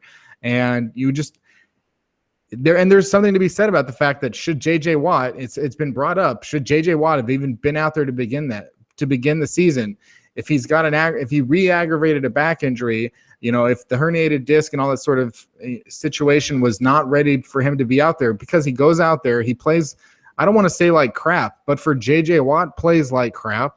And now he's going to be out for at least 8 or 9, 10 games, if not the whole rest of the season, which is probably what they're going to have to do. To me, the Texans are as baffling as the Cleveland Browns in many respects. They just have acquired more wins because they play in such a crappy division. If the Cleveland Browns played in the AFC South, if you switch them, I would be not surprised at all if the Texans went 2-3, had 2, 3, or 4 wins every year, and the Cleveland Browns had made the playoffs in 2 of the last 4 seasons. I think the Cleveland Browns could have won the AFC South 2 years ago. So it just seems to me like it is a pretty bad situation, and they do need to maybe make some changes there for Rick Smith. I guess, I've gone on a rant. If there's anything else that you want to say to that, you can, or we can move on. I just wondered, is there a team that is more north in the NFL than Indianapolis that plays in a South division? Probably not. I think the NFC South is all pretty south. Obviously, Atlanta and New Orleans, very south. Carolina's, pretty south, definitely, and Tampa's very south. Tennessee, I don't associate it with the South. Jacksonville's very south. Houston's south, but Indianapolis is certainly Midwest. So definitely I'm going to say no to that. But at least the Rams are in LA, right? So yeah. That's cleared one thing up. We'll see what happens next. Moving on, 17, the Oakland Raiders. You have them taking cornerback Jalen Tabor. The Raiders offense right now might be the best in the NFL. They're putting up they're second in yards. I think Football Outsiders has them number 1 in DVOA for offense. Derek Carr, 5 touchdowns, 1 interception. Their running game's been pretty good, 5.9 yards per carry. They've got Amari Cooper, Michael Crabtree. So things are going pretty well offensively, but defensively, they may be the worst in the NFL. And they took play calling duties away from Ken Norton Jr. as the defensive coordinator, giving them back over to Jack Del Rio. So you've got them taking Jalen Tabor, a cornerback that you mentioned earlier. And it seems like that would make sense for them to grab another cornerback to try and improve the defense again. What do you we're going on again about this great secondary class. How good can Tabor be? Yeah, he's good. I mean, he talked a bit too much ahead of the Tennessee game, and as did the other cornerback for Florida. But Tabor had a pick in that game. Was a really nice instinctive pick. He got beat on a deep touchdown. He seemed to slip on the route and got beat deep as well. But, as an all-round talent, he's pretty good. Not quite as good as some of the other cornerbacks that we've named so far, but I think he's got a very good chance of going in the top 20. The Detroit Lions lost Amir Abdullah, the running back. They clearly have a need at running back. So you have them taking Christian McCaffrey, running back at Stanford, a Heisman Trophy candidate a year ago. This season, his yards per carry is down a little bit. His yards per catch is down a lot. And he's definitely not on pace to come anywhere near the 2,664 yards of scrimmage that he had a year ago. Is Christian McCaffrey as exciting to you now as he might have been last year? I think teams are the problem that Stanford have got is that they really rely on him for any kind of an offense, and teams don't really fear the quarterback. I mean, he's a lot more static, the quarterback they're using now. And even though he had that great last game-winning drive against UCLA, I don't think teams fear their passing game. So what they're going to do is key on McCaffrey and feel like if they can stop him, they can stop Stanford. I mean, God, it was so tough for him against UCLA. I mean, they were just stacking the box. There was hardly any running room for him. I do think he's quite a sudden player. I think he's much more sudden than I first realised. I did a bit of study on him this week, and he sort of explodes when he gets the ball in his hands, and can shoot a gap very quickly. I think the problem that he's got is that he needs to be on a team at the next level where you can get into a bit more space, because that's when that electric athleticism and ability to burst away is really going to help him. And I think that a creative offense where he can be used in the passing game as well is important. I put him with Detroit here. I think that's an ideal fit. They had Reggie Bush, they've had Amir Abdullah, players like that who are a bit like McCaffrey. I think that he'd be a good fit for the New York Giants as well, and the offense that they're running right now. I think they're the kind of teams that are going to look closely at McCaffrey, and I think that Detroit, it's not the biggest need in the world for them, but he would be a good fit for their offense. Now, this is interesting as I get to pick number 19, that you have the New York Giants selecting left tackle Cam Robinson. We've talked about Cam Robinson as last year, and it just recurs to me now that we've gone 18 picks without saying a single name of an offensive lineman in your mock draft. And I don't know when the last time, if ever, there was no offensive lineman taken in the top 18. 19 might be the latest an offensive lineman has ever been the first to go off the board. I'm scanning really quick to see if there is another case in recent years of the first lineman going that late. And I can't really quickly find one. 1999, the first one was taken 14th overall, but it would definitely be rare. Is that offensive line class that poor right now in terms of being top heavy? You've only got a few here going in the first round. Yeah, it's poor. I mean, it's a poor class. I mean, there are guys that I like. I like Dan Feeney at Indiana. I like Adam Bisnavati as a guard moving in from tackle. I like Dorian Johnson, who's the guard at Pittsburgh as well. I just don't think there's the great left tackle prospects that we've seen in previous years. Now, when you look at Cam Robinson, you sort of see he looks the part, passes the eye test in terms of his physique. He's clearly athletic, and you sort of look at him and you think, yep, could be a left tackle at the next level. But then you just think, yeah, look at that technique though, and it's so labored, he's so heavy-footed, and everything just seems like a chore for him, and he doesn't dominate, and you just think, yeah, you know what, this is starting to remind me a little bit of Cyrus Kouandjio. And then you looked how he fell, and I don't think he's going to fall as far as Kouandjio. He hasn't got the injury issues that Kouandjio had, but he's the kind of guy that, in terms of potential, if it all worked out, he could be a left tackle. I think what's more likely is that he's going to come into the league and just be okay and good, not great. And his athleticism, and if he tests well at the combine, and the fact that he's the best of a bad bunch, might propel him into the top 15.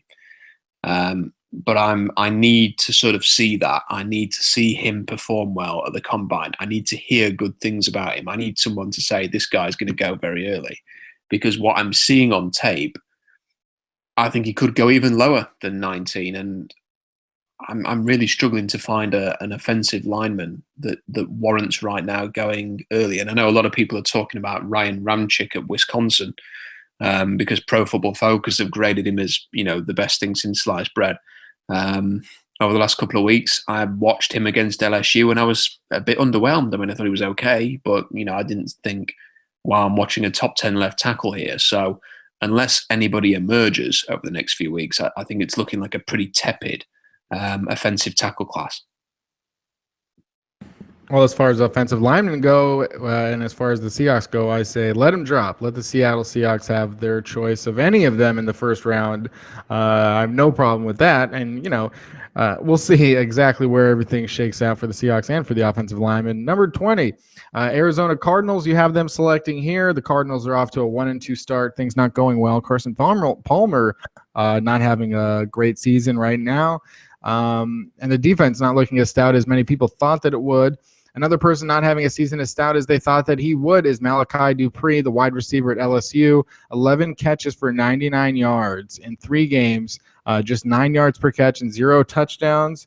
But you have him as the top drafted, at least, receiver in this year's draft. What's going on with Malachi Dupre? Terrible passing game in LSU. Les Miles has lost his job as a consequence of this.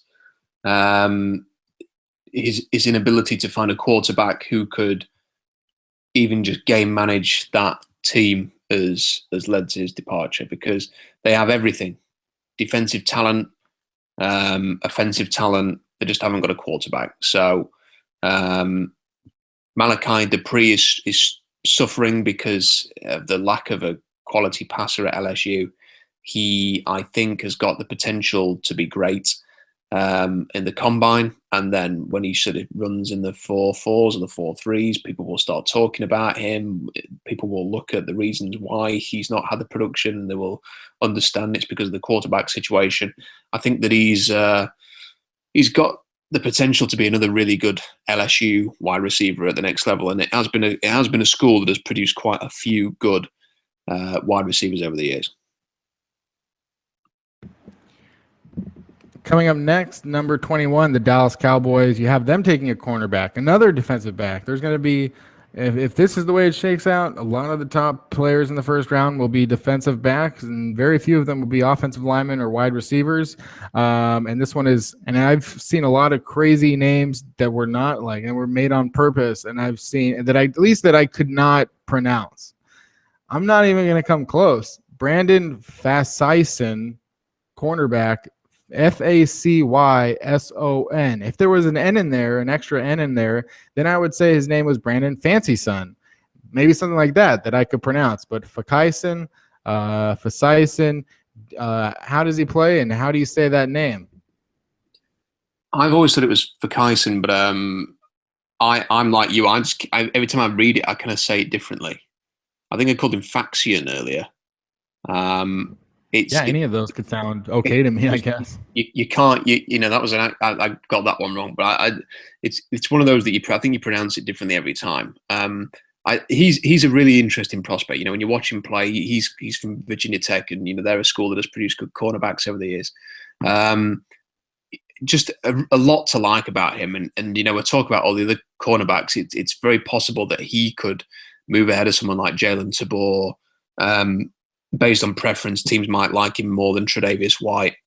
One thing that White's going to have to sort of combat is he's not the biggest guy, and if that could play against him, because teams are looking for long cornerbacks these days, and Facyson might just have the edge there. So he's somebody to keep an eye on as this process goes on, for sure. We talked a lot about the Florida Gators and their talented team, at least in terms of NFL prospects. And at number 22, you have the Kansas City Chiefs taking Alex Anzalone. Anzalone was a very highly recruited player who has played in 10 games over his first 3 seasons, thanks to shoulder injuries and the like that have pretty much kept him from playing his entire career. This season, it seems he's healthy. He has 26 tackles in 4 games with 2.5 sacks. If not for injuries, how high of a prospect would Alex Anzalone have been at this point? I think he's just such a good player. He didn't rush the passer much against Tennessee, which was disappointing because they had him in coverage nearly the whole game. But I think he's got a brilliant blend of ability to cover any kind of route. As a linebacker, he was racing downfield at one point. Plays with a great intensity. When he needs to blitz, he can blitz. He can play some edge. I think he's not just got the hair of Clay Matthews. He's kind of got a similar playing style. I just think he's a great player to watch. And, the injury history's hurt him a little bit, but he looks healthy now. He looks great. Everybody at Florida speaks very highly of him. I think he's destined to be a much higher pick than people realize. I think he's one of the most underrated players in college football. I can't believe that people aren't talking about him. I think he's going to be NFL teams are going to be racing to try and get hold of him by the time of the draft. Sticking in Florida, this week's leading rusher in the entire nation was Dalvin Cook, 28 carries for 267 yards and 2 touchdowns, plus another 62 yards through the air against South Florida. Dalvin Cook was part of that elite running back class that we talked about for 2017. You have him here as the third running back off the board, off of the no surprises of Leonard Fournette and Christian McCaffrey, 3 guys that we've been talking about a lot. And now Dalvin Cook, his yards per carry are down from last season. His touchdowns are down from last season. Another case of maybe the players not having as great of a season as they did a year ago, but there's still a lot of games left, so a lot of stuff could happen. You have him here going to the Cleveland Browns, which makes sense, for them. If they're not in a position to draft Leonard Fournette, if you'd have them taking a quarterback with their first pick in the first round, for them to take a running back here with their second pick, and they get presumably a pretty good one. Though overall, just talking about the running back class overall, this is 3 running backs in the first round, which is a lot for 2017, given what we've seen in the previous 5 years, how the value of the running back has gone down. And if you look at the running backs around the league this year, a lot of the best ones are guys that have been bouncing around. We talked about it a lot last week, so I won't get into it for a whole bunch. Just in terms of the 2017 NFL draft class of running backs as a whole, when you look at McCaffrey and Dalvin Cook and the other players that didn't make your first mock draft in the first round this time around, overall, is the class looking weaker than it did? Does it look about the same that it did? Where do those things stand for you? I think it's looking a little weaker than perhaps we expected. There are a lot of guys who have looked good but have not. I think Dalvin Cook's a good example of that. Dalvin Cook for me is a little bit overrated. I've seen people suggesting he's better than Leonard Fournette, which is a load of rubbish. He's not better than Leonard Fournette. And I think we've sort of seen at the start of this year that unless he's kind of got the big wide open crease that he can, his greatest asset is his breakaway speed. If you give him a crease, then he can explode through it, and it's a big gain. If he doesn't have the big crease, if you don't have fantastic run blocking up front, then he doesn't really do much. He doesn't push the pile. He doesn't seem to break too many tackles in congested areas. He will break tackles in open space because of his athleticism, but he's not going to fall forward. He's not going to get you that extra 2 or 3 yards. He's not going to be a 20 carry bell cow feature runner. And I also don't think, the one thing I talked about last week, Kenny, that I think is important when you consider drafting a running back early is the other team. This is the question that I would write. I would if I was in a meeting room with a bunch of scouts and coaches, I'd be like, if we draft a running back early, is this guy? Are the other team going to have to game plan for this guy every week? And with Leonard Fournette, they are. The game plan, whoever Leonard Fournette is signed with, the other team will have to plan for Leonard Fournette every week. Are they going to have to do that for Dalvin Cook? Probably not. And they can take their chances with him a little bit, and that's the kind of thing that I think is going to hold him back a little bit. And it's the same with McCaffrey. I think McCaffrey will go early because of his pedigree, his heritage, his production, his character. There's a lot to like there that teams will like, and there will be offensive-minded head coaches that will think, I can really make this guy special. But, are you going to have to game plan for him? Is he just going to be a nice piece? Yeah, probably. And then for that reason, if I was the Seahawks, from a Seahawks point of view, the only guy I would take in the first round at running back is Leonard Fournette. And it's not even really close. So that's the Cleveland Browns with Dalvin Cook. Number 24, the Cincinnati Bengals. Marvin Jones, the NFL's leader for the Detroit Lions in terms of receiving yards. He's over 400. He's on pace for some ridiculous number. It's sort of similar to what we saw from Golden Tate as he goes from the Seattle Seahawks low volume passing offense to playing with Stafford and the Detroit Lions a few years ago, put up huge numbers in his first season. And this season, we're seeing Marvin Jones go into a different type of offense, but also just not being the featured guy as opposed to being opposite of AJ Green and Mohamed Sanu. And, now he's become an expanded role. So the Cincinnati Bengals, though, I think they lead the NFL in dropped passes. Their receivers are just abysmal outside of AJ Green. And so it would make sense for them to take a receiver, and you have them taking Jehu Chesson out of Michigan. Jim Harbaugh has got Michigan at 4-0 and ranked number 4 in the nation right now.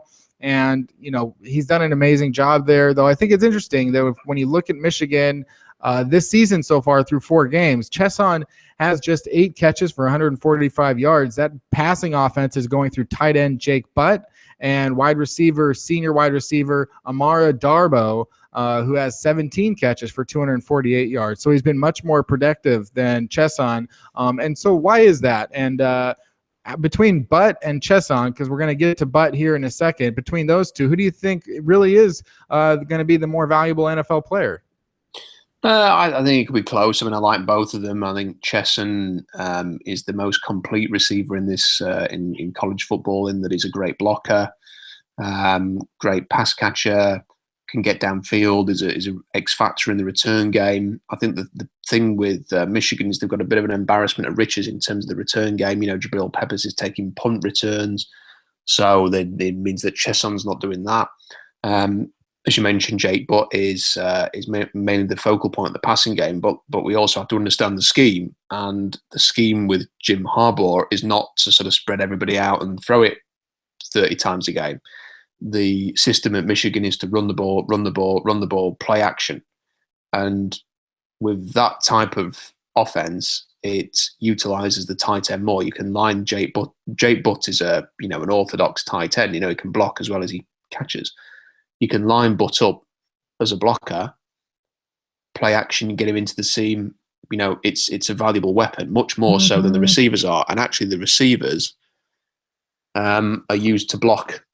And that's why Chesson's such a good blocker. I mean, for that scheme, a lot of his duty is to run block, and he's very good at it. So I don't think that we're ever going to see big stats from Joe Chesson, but I saw everything I need to know about that guy when he came up against Vernon Hargreaves and absolutely destroyed him at the Citrus Bowl at the end of last year.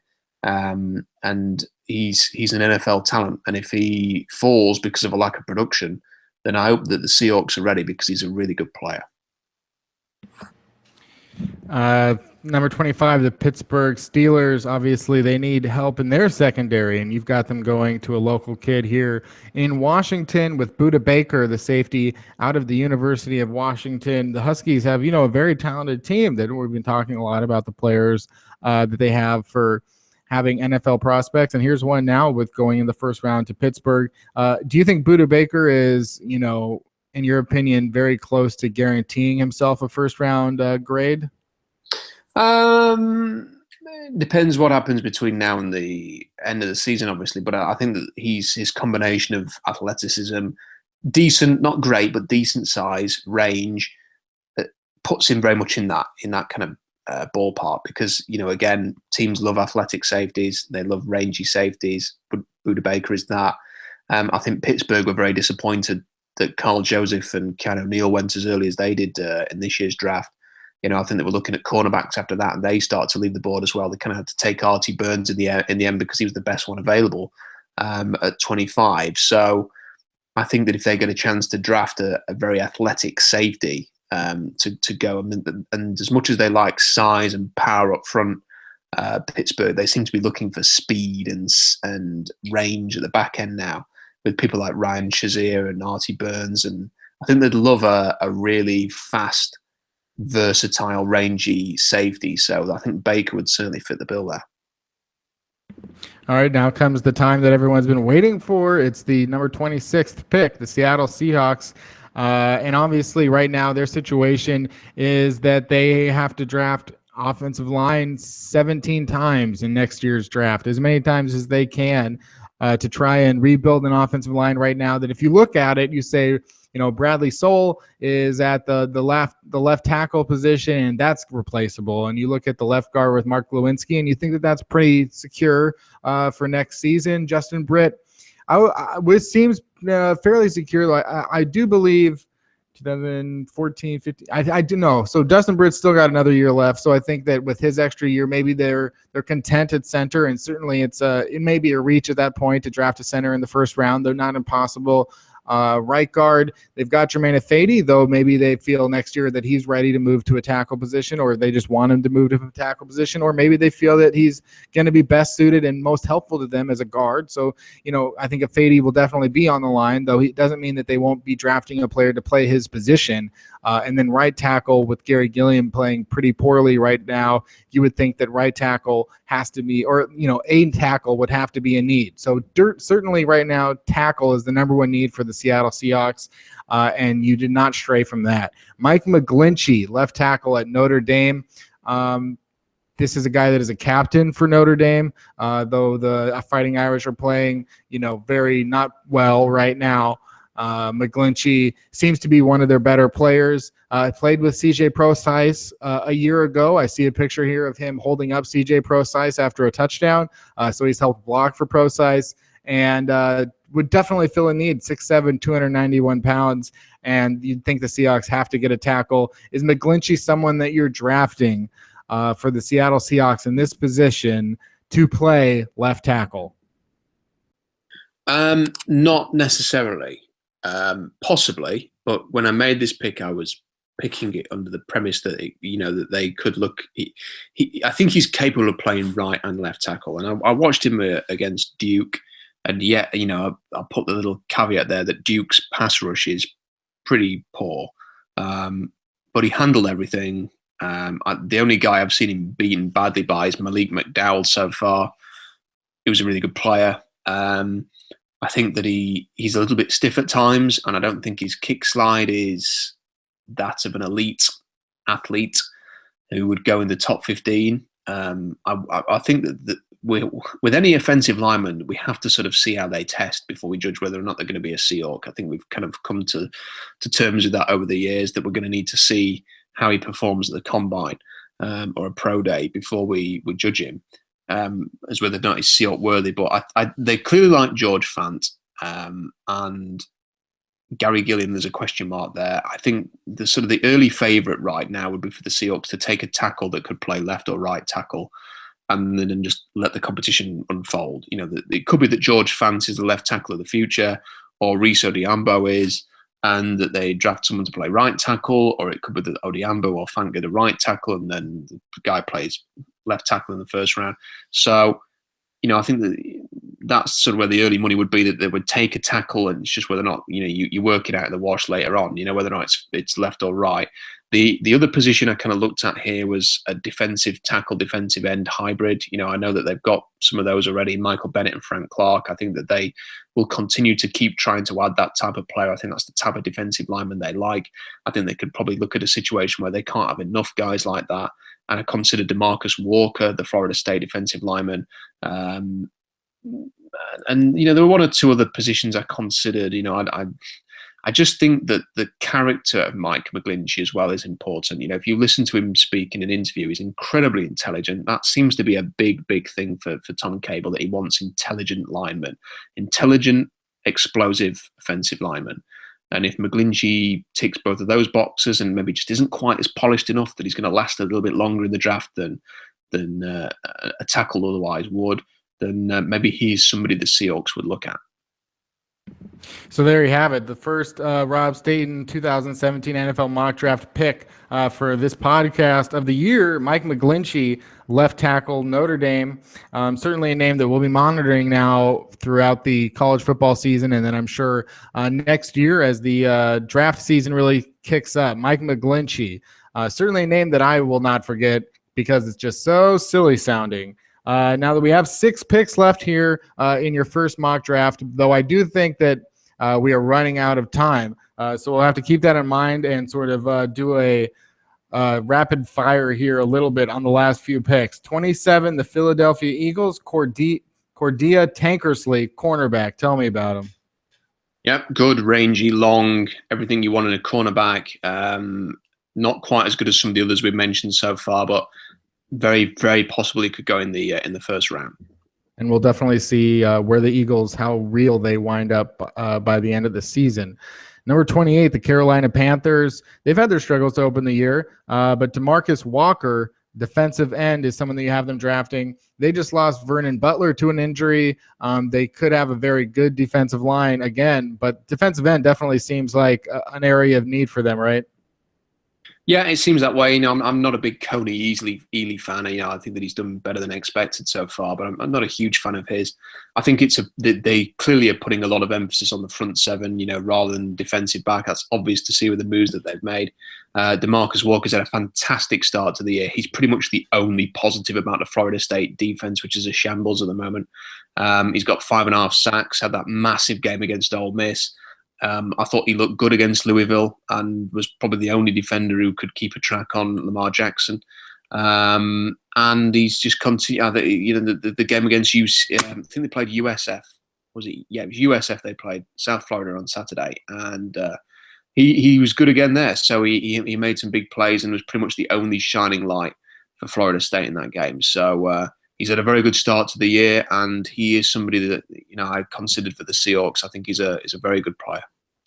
The Denver Broncos, you have them right now picking 29th. They look perhaps even better, given that Trevor Siemian is playing better than Peyton Manning and Brock Osweiler did last season. So it seems like, at least for the moment, they have a quarterback. You have them taking Josey Jewell, a linebacker out of Iowa. Jewell was more productive last season with 3 sacks and 4 interceptions. He's waiting for his first of either one of those right now for Iowa, though it's early. Thoughts on Josey Jewell and the Denver Broncos? Jewell, just a heat-seeking missile type. Just a great all-round linebacker. Just a real fun, hard-nosed player to watch. They have lost some talent at linebacker, and I think I'm right in saying that Brandon Marshall, the linebacker version, is playing on a restricted contract and will be a free agent in the offseason as well. So that could be a position that they look at, and he's just if you get him a pathway to the ball carrier, he will hit them and he will hit them hard. So I think he'd be a good fit for that defense. Moving up to 30, now you have the Pittsburgh Steelers again. Did they make a trade for another first rounder? Have I got Pittsburgh in there twice? I have 25. I have, yeah. I've missed a team out there. Maybe Baltimore is not in there? Not on my behalf. So should we just pretend this is a mythical team that we haven't? Mythical team, you have taking Jake Butt, and we can talk about Jake Butt then. Jake Butt, O.J. Howard, 2 tight ends in the first round there. Yeah, Jake Butt, we talked about him a bit earlier, just an all-round tight end, very, very solid player, good blocker, good pass catcher, has been productive to start the year. You know what you're going to get from him, and I think that there's a chance that he could go in a similar range that Greg Olsen went in, and I think the 2008 draft, 2007 or 2008, Greg Olsen went about 28, 29, and I think that's possibly where Jake Butt could go as well. Number 31, the Green Bay Packers cut Josh Sitton just before the season, the guard, and now they draft Dan Feeney, a guard out of Indiana. So Dan Feeney, is it as simple as Sitton out, Feeney in? Yep, that's Dan Feeney is one of the more impressive players I've watched this year. Indiana guard, very good in pass protection, gets the second level very well. Love the way that he pulls and on the move, can block people. Just think he's a really good player. Player can start very quickly. So I think that would be a good fit for Green Bay. A good way to replace Josh Sitton. Good value pick late in the first round. The team that I missed out, Kenny, by the way, was Baltimore. They should have been taking Jake Butt, not Pittsburgh. So I think that would make some sense. They could use a pass catching tight end. And finally, number 32, the New England Patriots, off to their 3-0 start, playing perfectly fine, and now they're going to get Tom Brady back. They're going to get some other players back, Rob Ninkovich and maybe Deion Lewis, and it's just going to be, you would think that the Patriots should only get better from here on out, so it makes sense to see them here at 32. In the first 80-so years of the NFL, there were no players, as far as I can tell, in the history named Lotulelei. And then all of a sudden, the Seahawks had that linebacker, John Lotulelei. The Carolina Panthers, of course, have Star Lotulelei. And here you have the New England Patriots taking an even more fun tongue twister, Lowell Lotulelei, a junior defensive tackle out of Utah.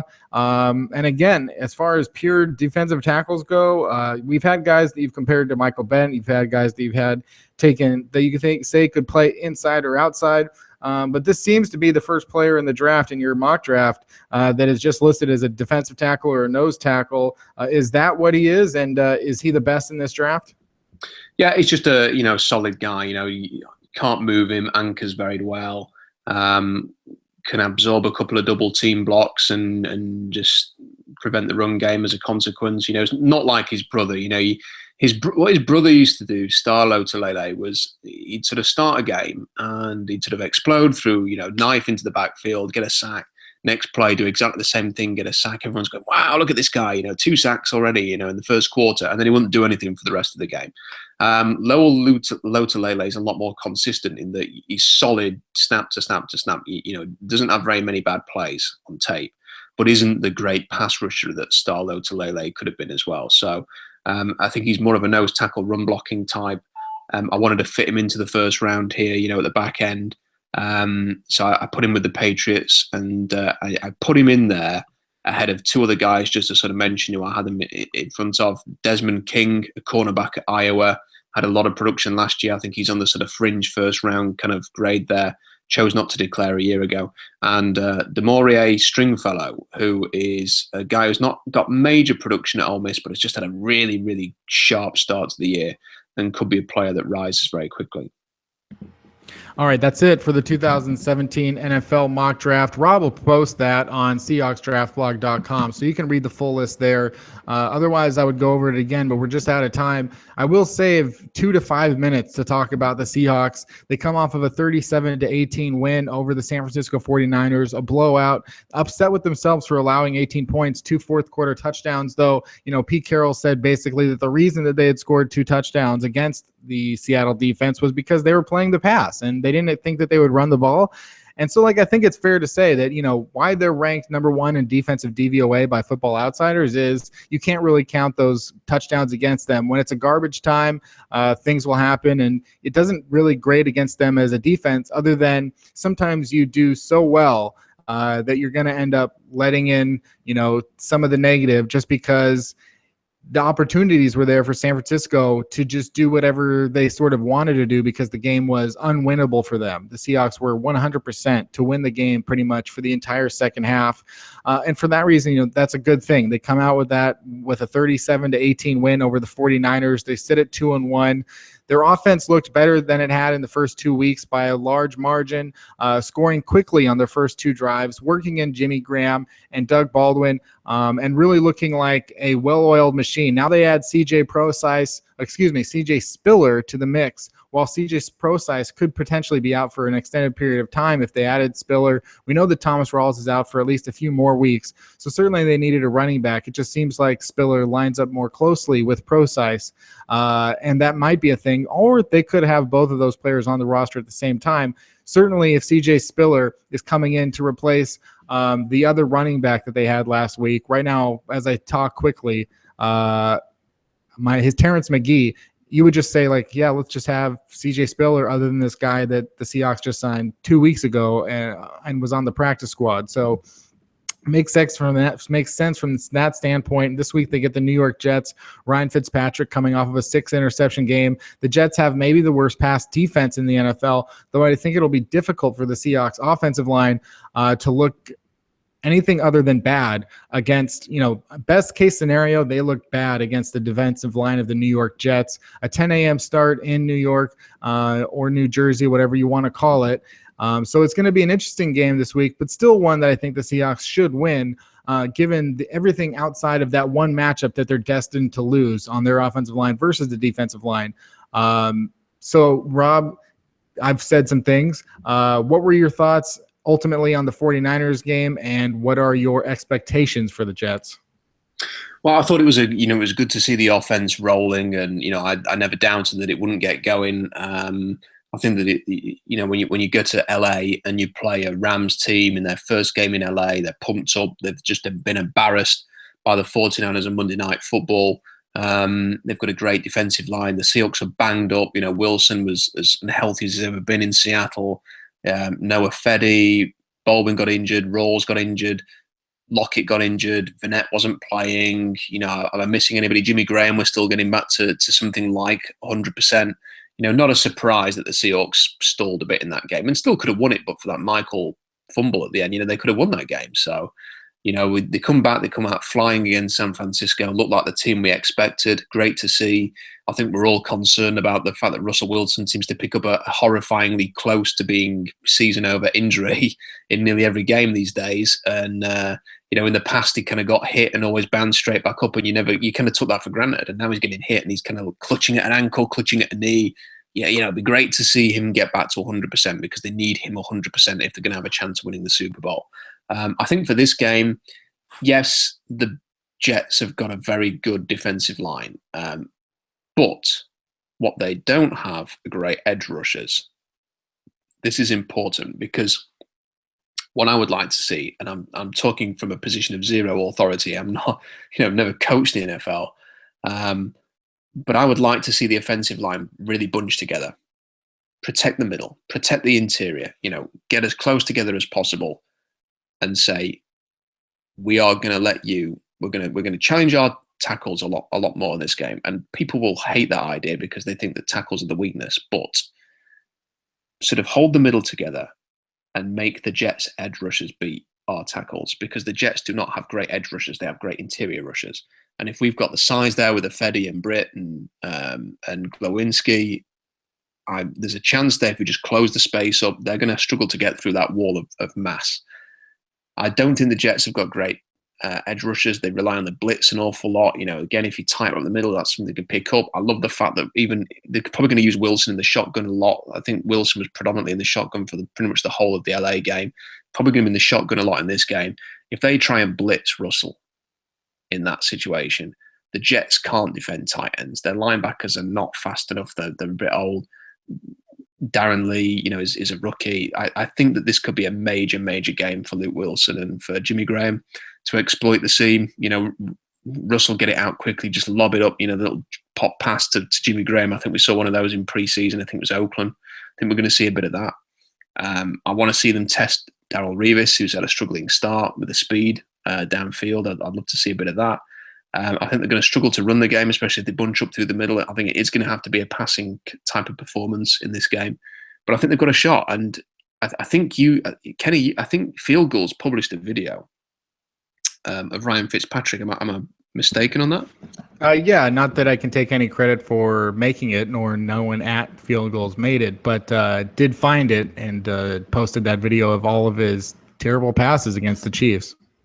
I would encourage every Seahawks fan to just, it probably has no, he looked great against Buffalo, so he might be great again this weekend. But if you want to feel confident about the Jets game, go and watch that video that was on the Field Goals website, because he had 5 or 6 picks in the game. He could have had about 3 or 4 more. There are 2 or 3 relatively easy dropped interceptions in that game on top of the ones that were picked off. And there's also several just horrendous throws. And it's not like, he was under duress the whole game and he was, he's just going to get slammed. So he threw it away and he nearly got picked. It was none of that. It was just terrible decision-making, trusting himself much. If you actually are also watching that video, pay attention to the last minute or so. And if you watch the down and distance, and you watch the clock, you'll notice that at one point the video is playing successive plays. So it's basically, they show 4 plays in a row, and every single one was almost intercepted. So it was 1st and 10, 2nd and 10, 3rd and 10, and then 4th and 10 was intercepted. It was almost like Ryan Fitzpatrick was intentionally trying to throw interceptions. That's how off target the throws were to Jets receivers. It's actually pretty incredible. And the other thing, Rob, about this game, today's injury report, Russell Wilson was a full participant in practice on Wednesday. Germain Ifedi and Nick Vannett were limited, and there's a chance both make their NFL debuts this week. We haven't talked a lot about Nick Vannett, but in terms of Wilson, do you think that there's any reason to not play him this week with the bye week coming up 1 week later? Or do you think that, if he's a full participant, then there's no question whether or not to play him? And how big of an upgrade or how big of an impact do you think Nick Vannett will have? And do you think that there's any chance that his return will be the end for Brandon Williams? We haven't heard anything from him this season.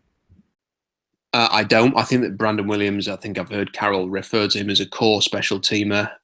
So I think that Brandon Williams' spot will be preserved um, purely on his special teams value. I think that Nick Vannett, I've got a I got a feeling he might be inactive for this week. I just think that they'd probably, unless they kind of find a role for him. I think Carroll said yesterday or today that it might be a little bit tough to incorporate him into a game plan having just come back. So unless they're gonna, unless they feel like this is oh, we must have him involved.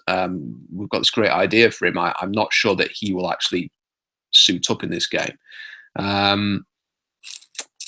I think that if I'm really looking forward to seeing Ifedi. I mean, I just think that getting the draft picks back will be such a big plus. I mean, Precise. I think. Oh, and Precise was a full go today, by the way. That was the other thing. Yeah. I think that being a full go in practice and obviously playing in the game is a different thing, because he could practice today and he could have dropped every ball because he's got a big shoving cast on his hand. If he drops a pass every time it's thrown to him in practice, he's a full practice, but it doesn't, obviously would not be ready for the game. So I'm not surprised that he's practicing, but I think the signing of Spiller suggests that Precise will not be playing. Just a quick final thought on this before we wrap up. I was talking about Ryan Fitzpatrick, and I don't know if you remember in 2012, the Seahawks faced the Buffalo Bills in Toronto. Chan Gailey was the head coach of the Buffalo team that day, and Ryan Fitzpatrick was the quarterback. Now, Chan Gailey is the offensive coordinator in New York these days, and Ryan Fitzpatrick is the quarterback. Now, that version of Ryan Fitzpatrick was erratic, threw it all over the place, had a pick six that Earl Thomas returned. He was 21 of 38 for 200 yards and 2 interceptions in that game, and had a horrible game. And the Seahawks won at a canter. Fitzpatrick then played the Seahawks again the following year, but as a member of the Tennessee Titans. And the Titans asked him to do a lot less. I mean, he was not asked to do much. It was a simplified, short passing game. They managed to keep it tight. I think the Seahawks won 20-10 in the end, but that was a battle for the Seahawks at home. That was one of those games in 2013 that people forget about because they think the Seahawks just were brilliant in 2013 and won every game 40-0. Actually, they had a lot of games that were very tight and close, just as they're having this year. So I wonder what we're going to see from Fitzpatrick, because Chan Gailey wasn't his coordinator in Tennessee. Are they going to?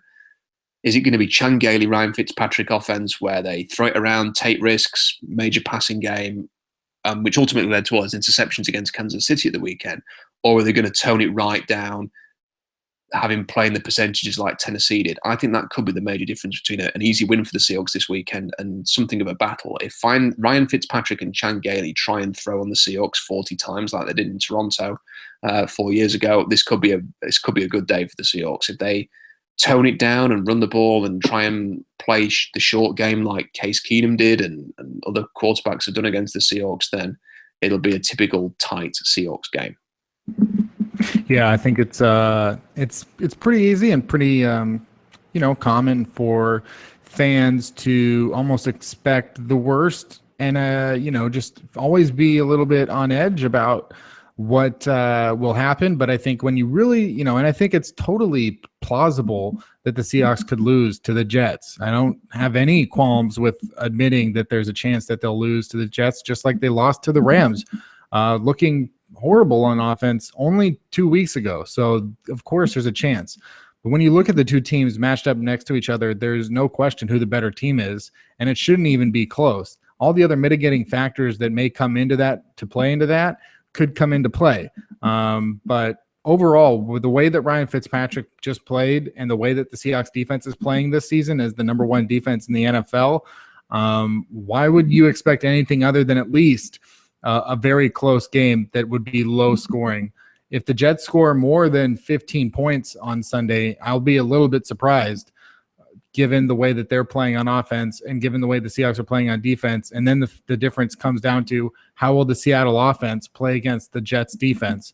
And that'll be the key. But the Jets are allowing an NFL worst 9.7 yards per passing attempt, with Revis playing not well and they not really having a whole lot of other talent anywhere other than the defensive line.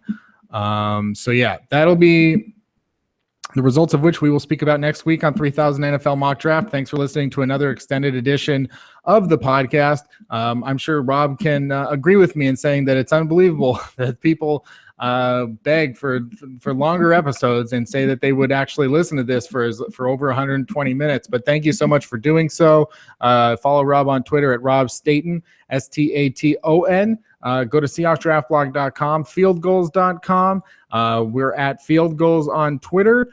This has been This Draft of the podcast. And you know what's coming up next week? Another draft. Thank you.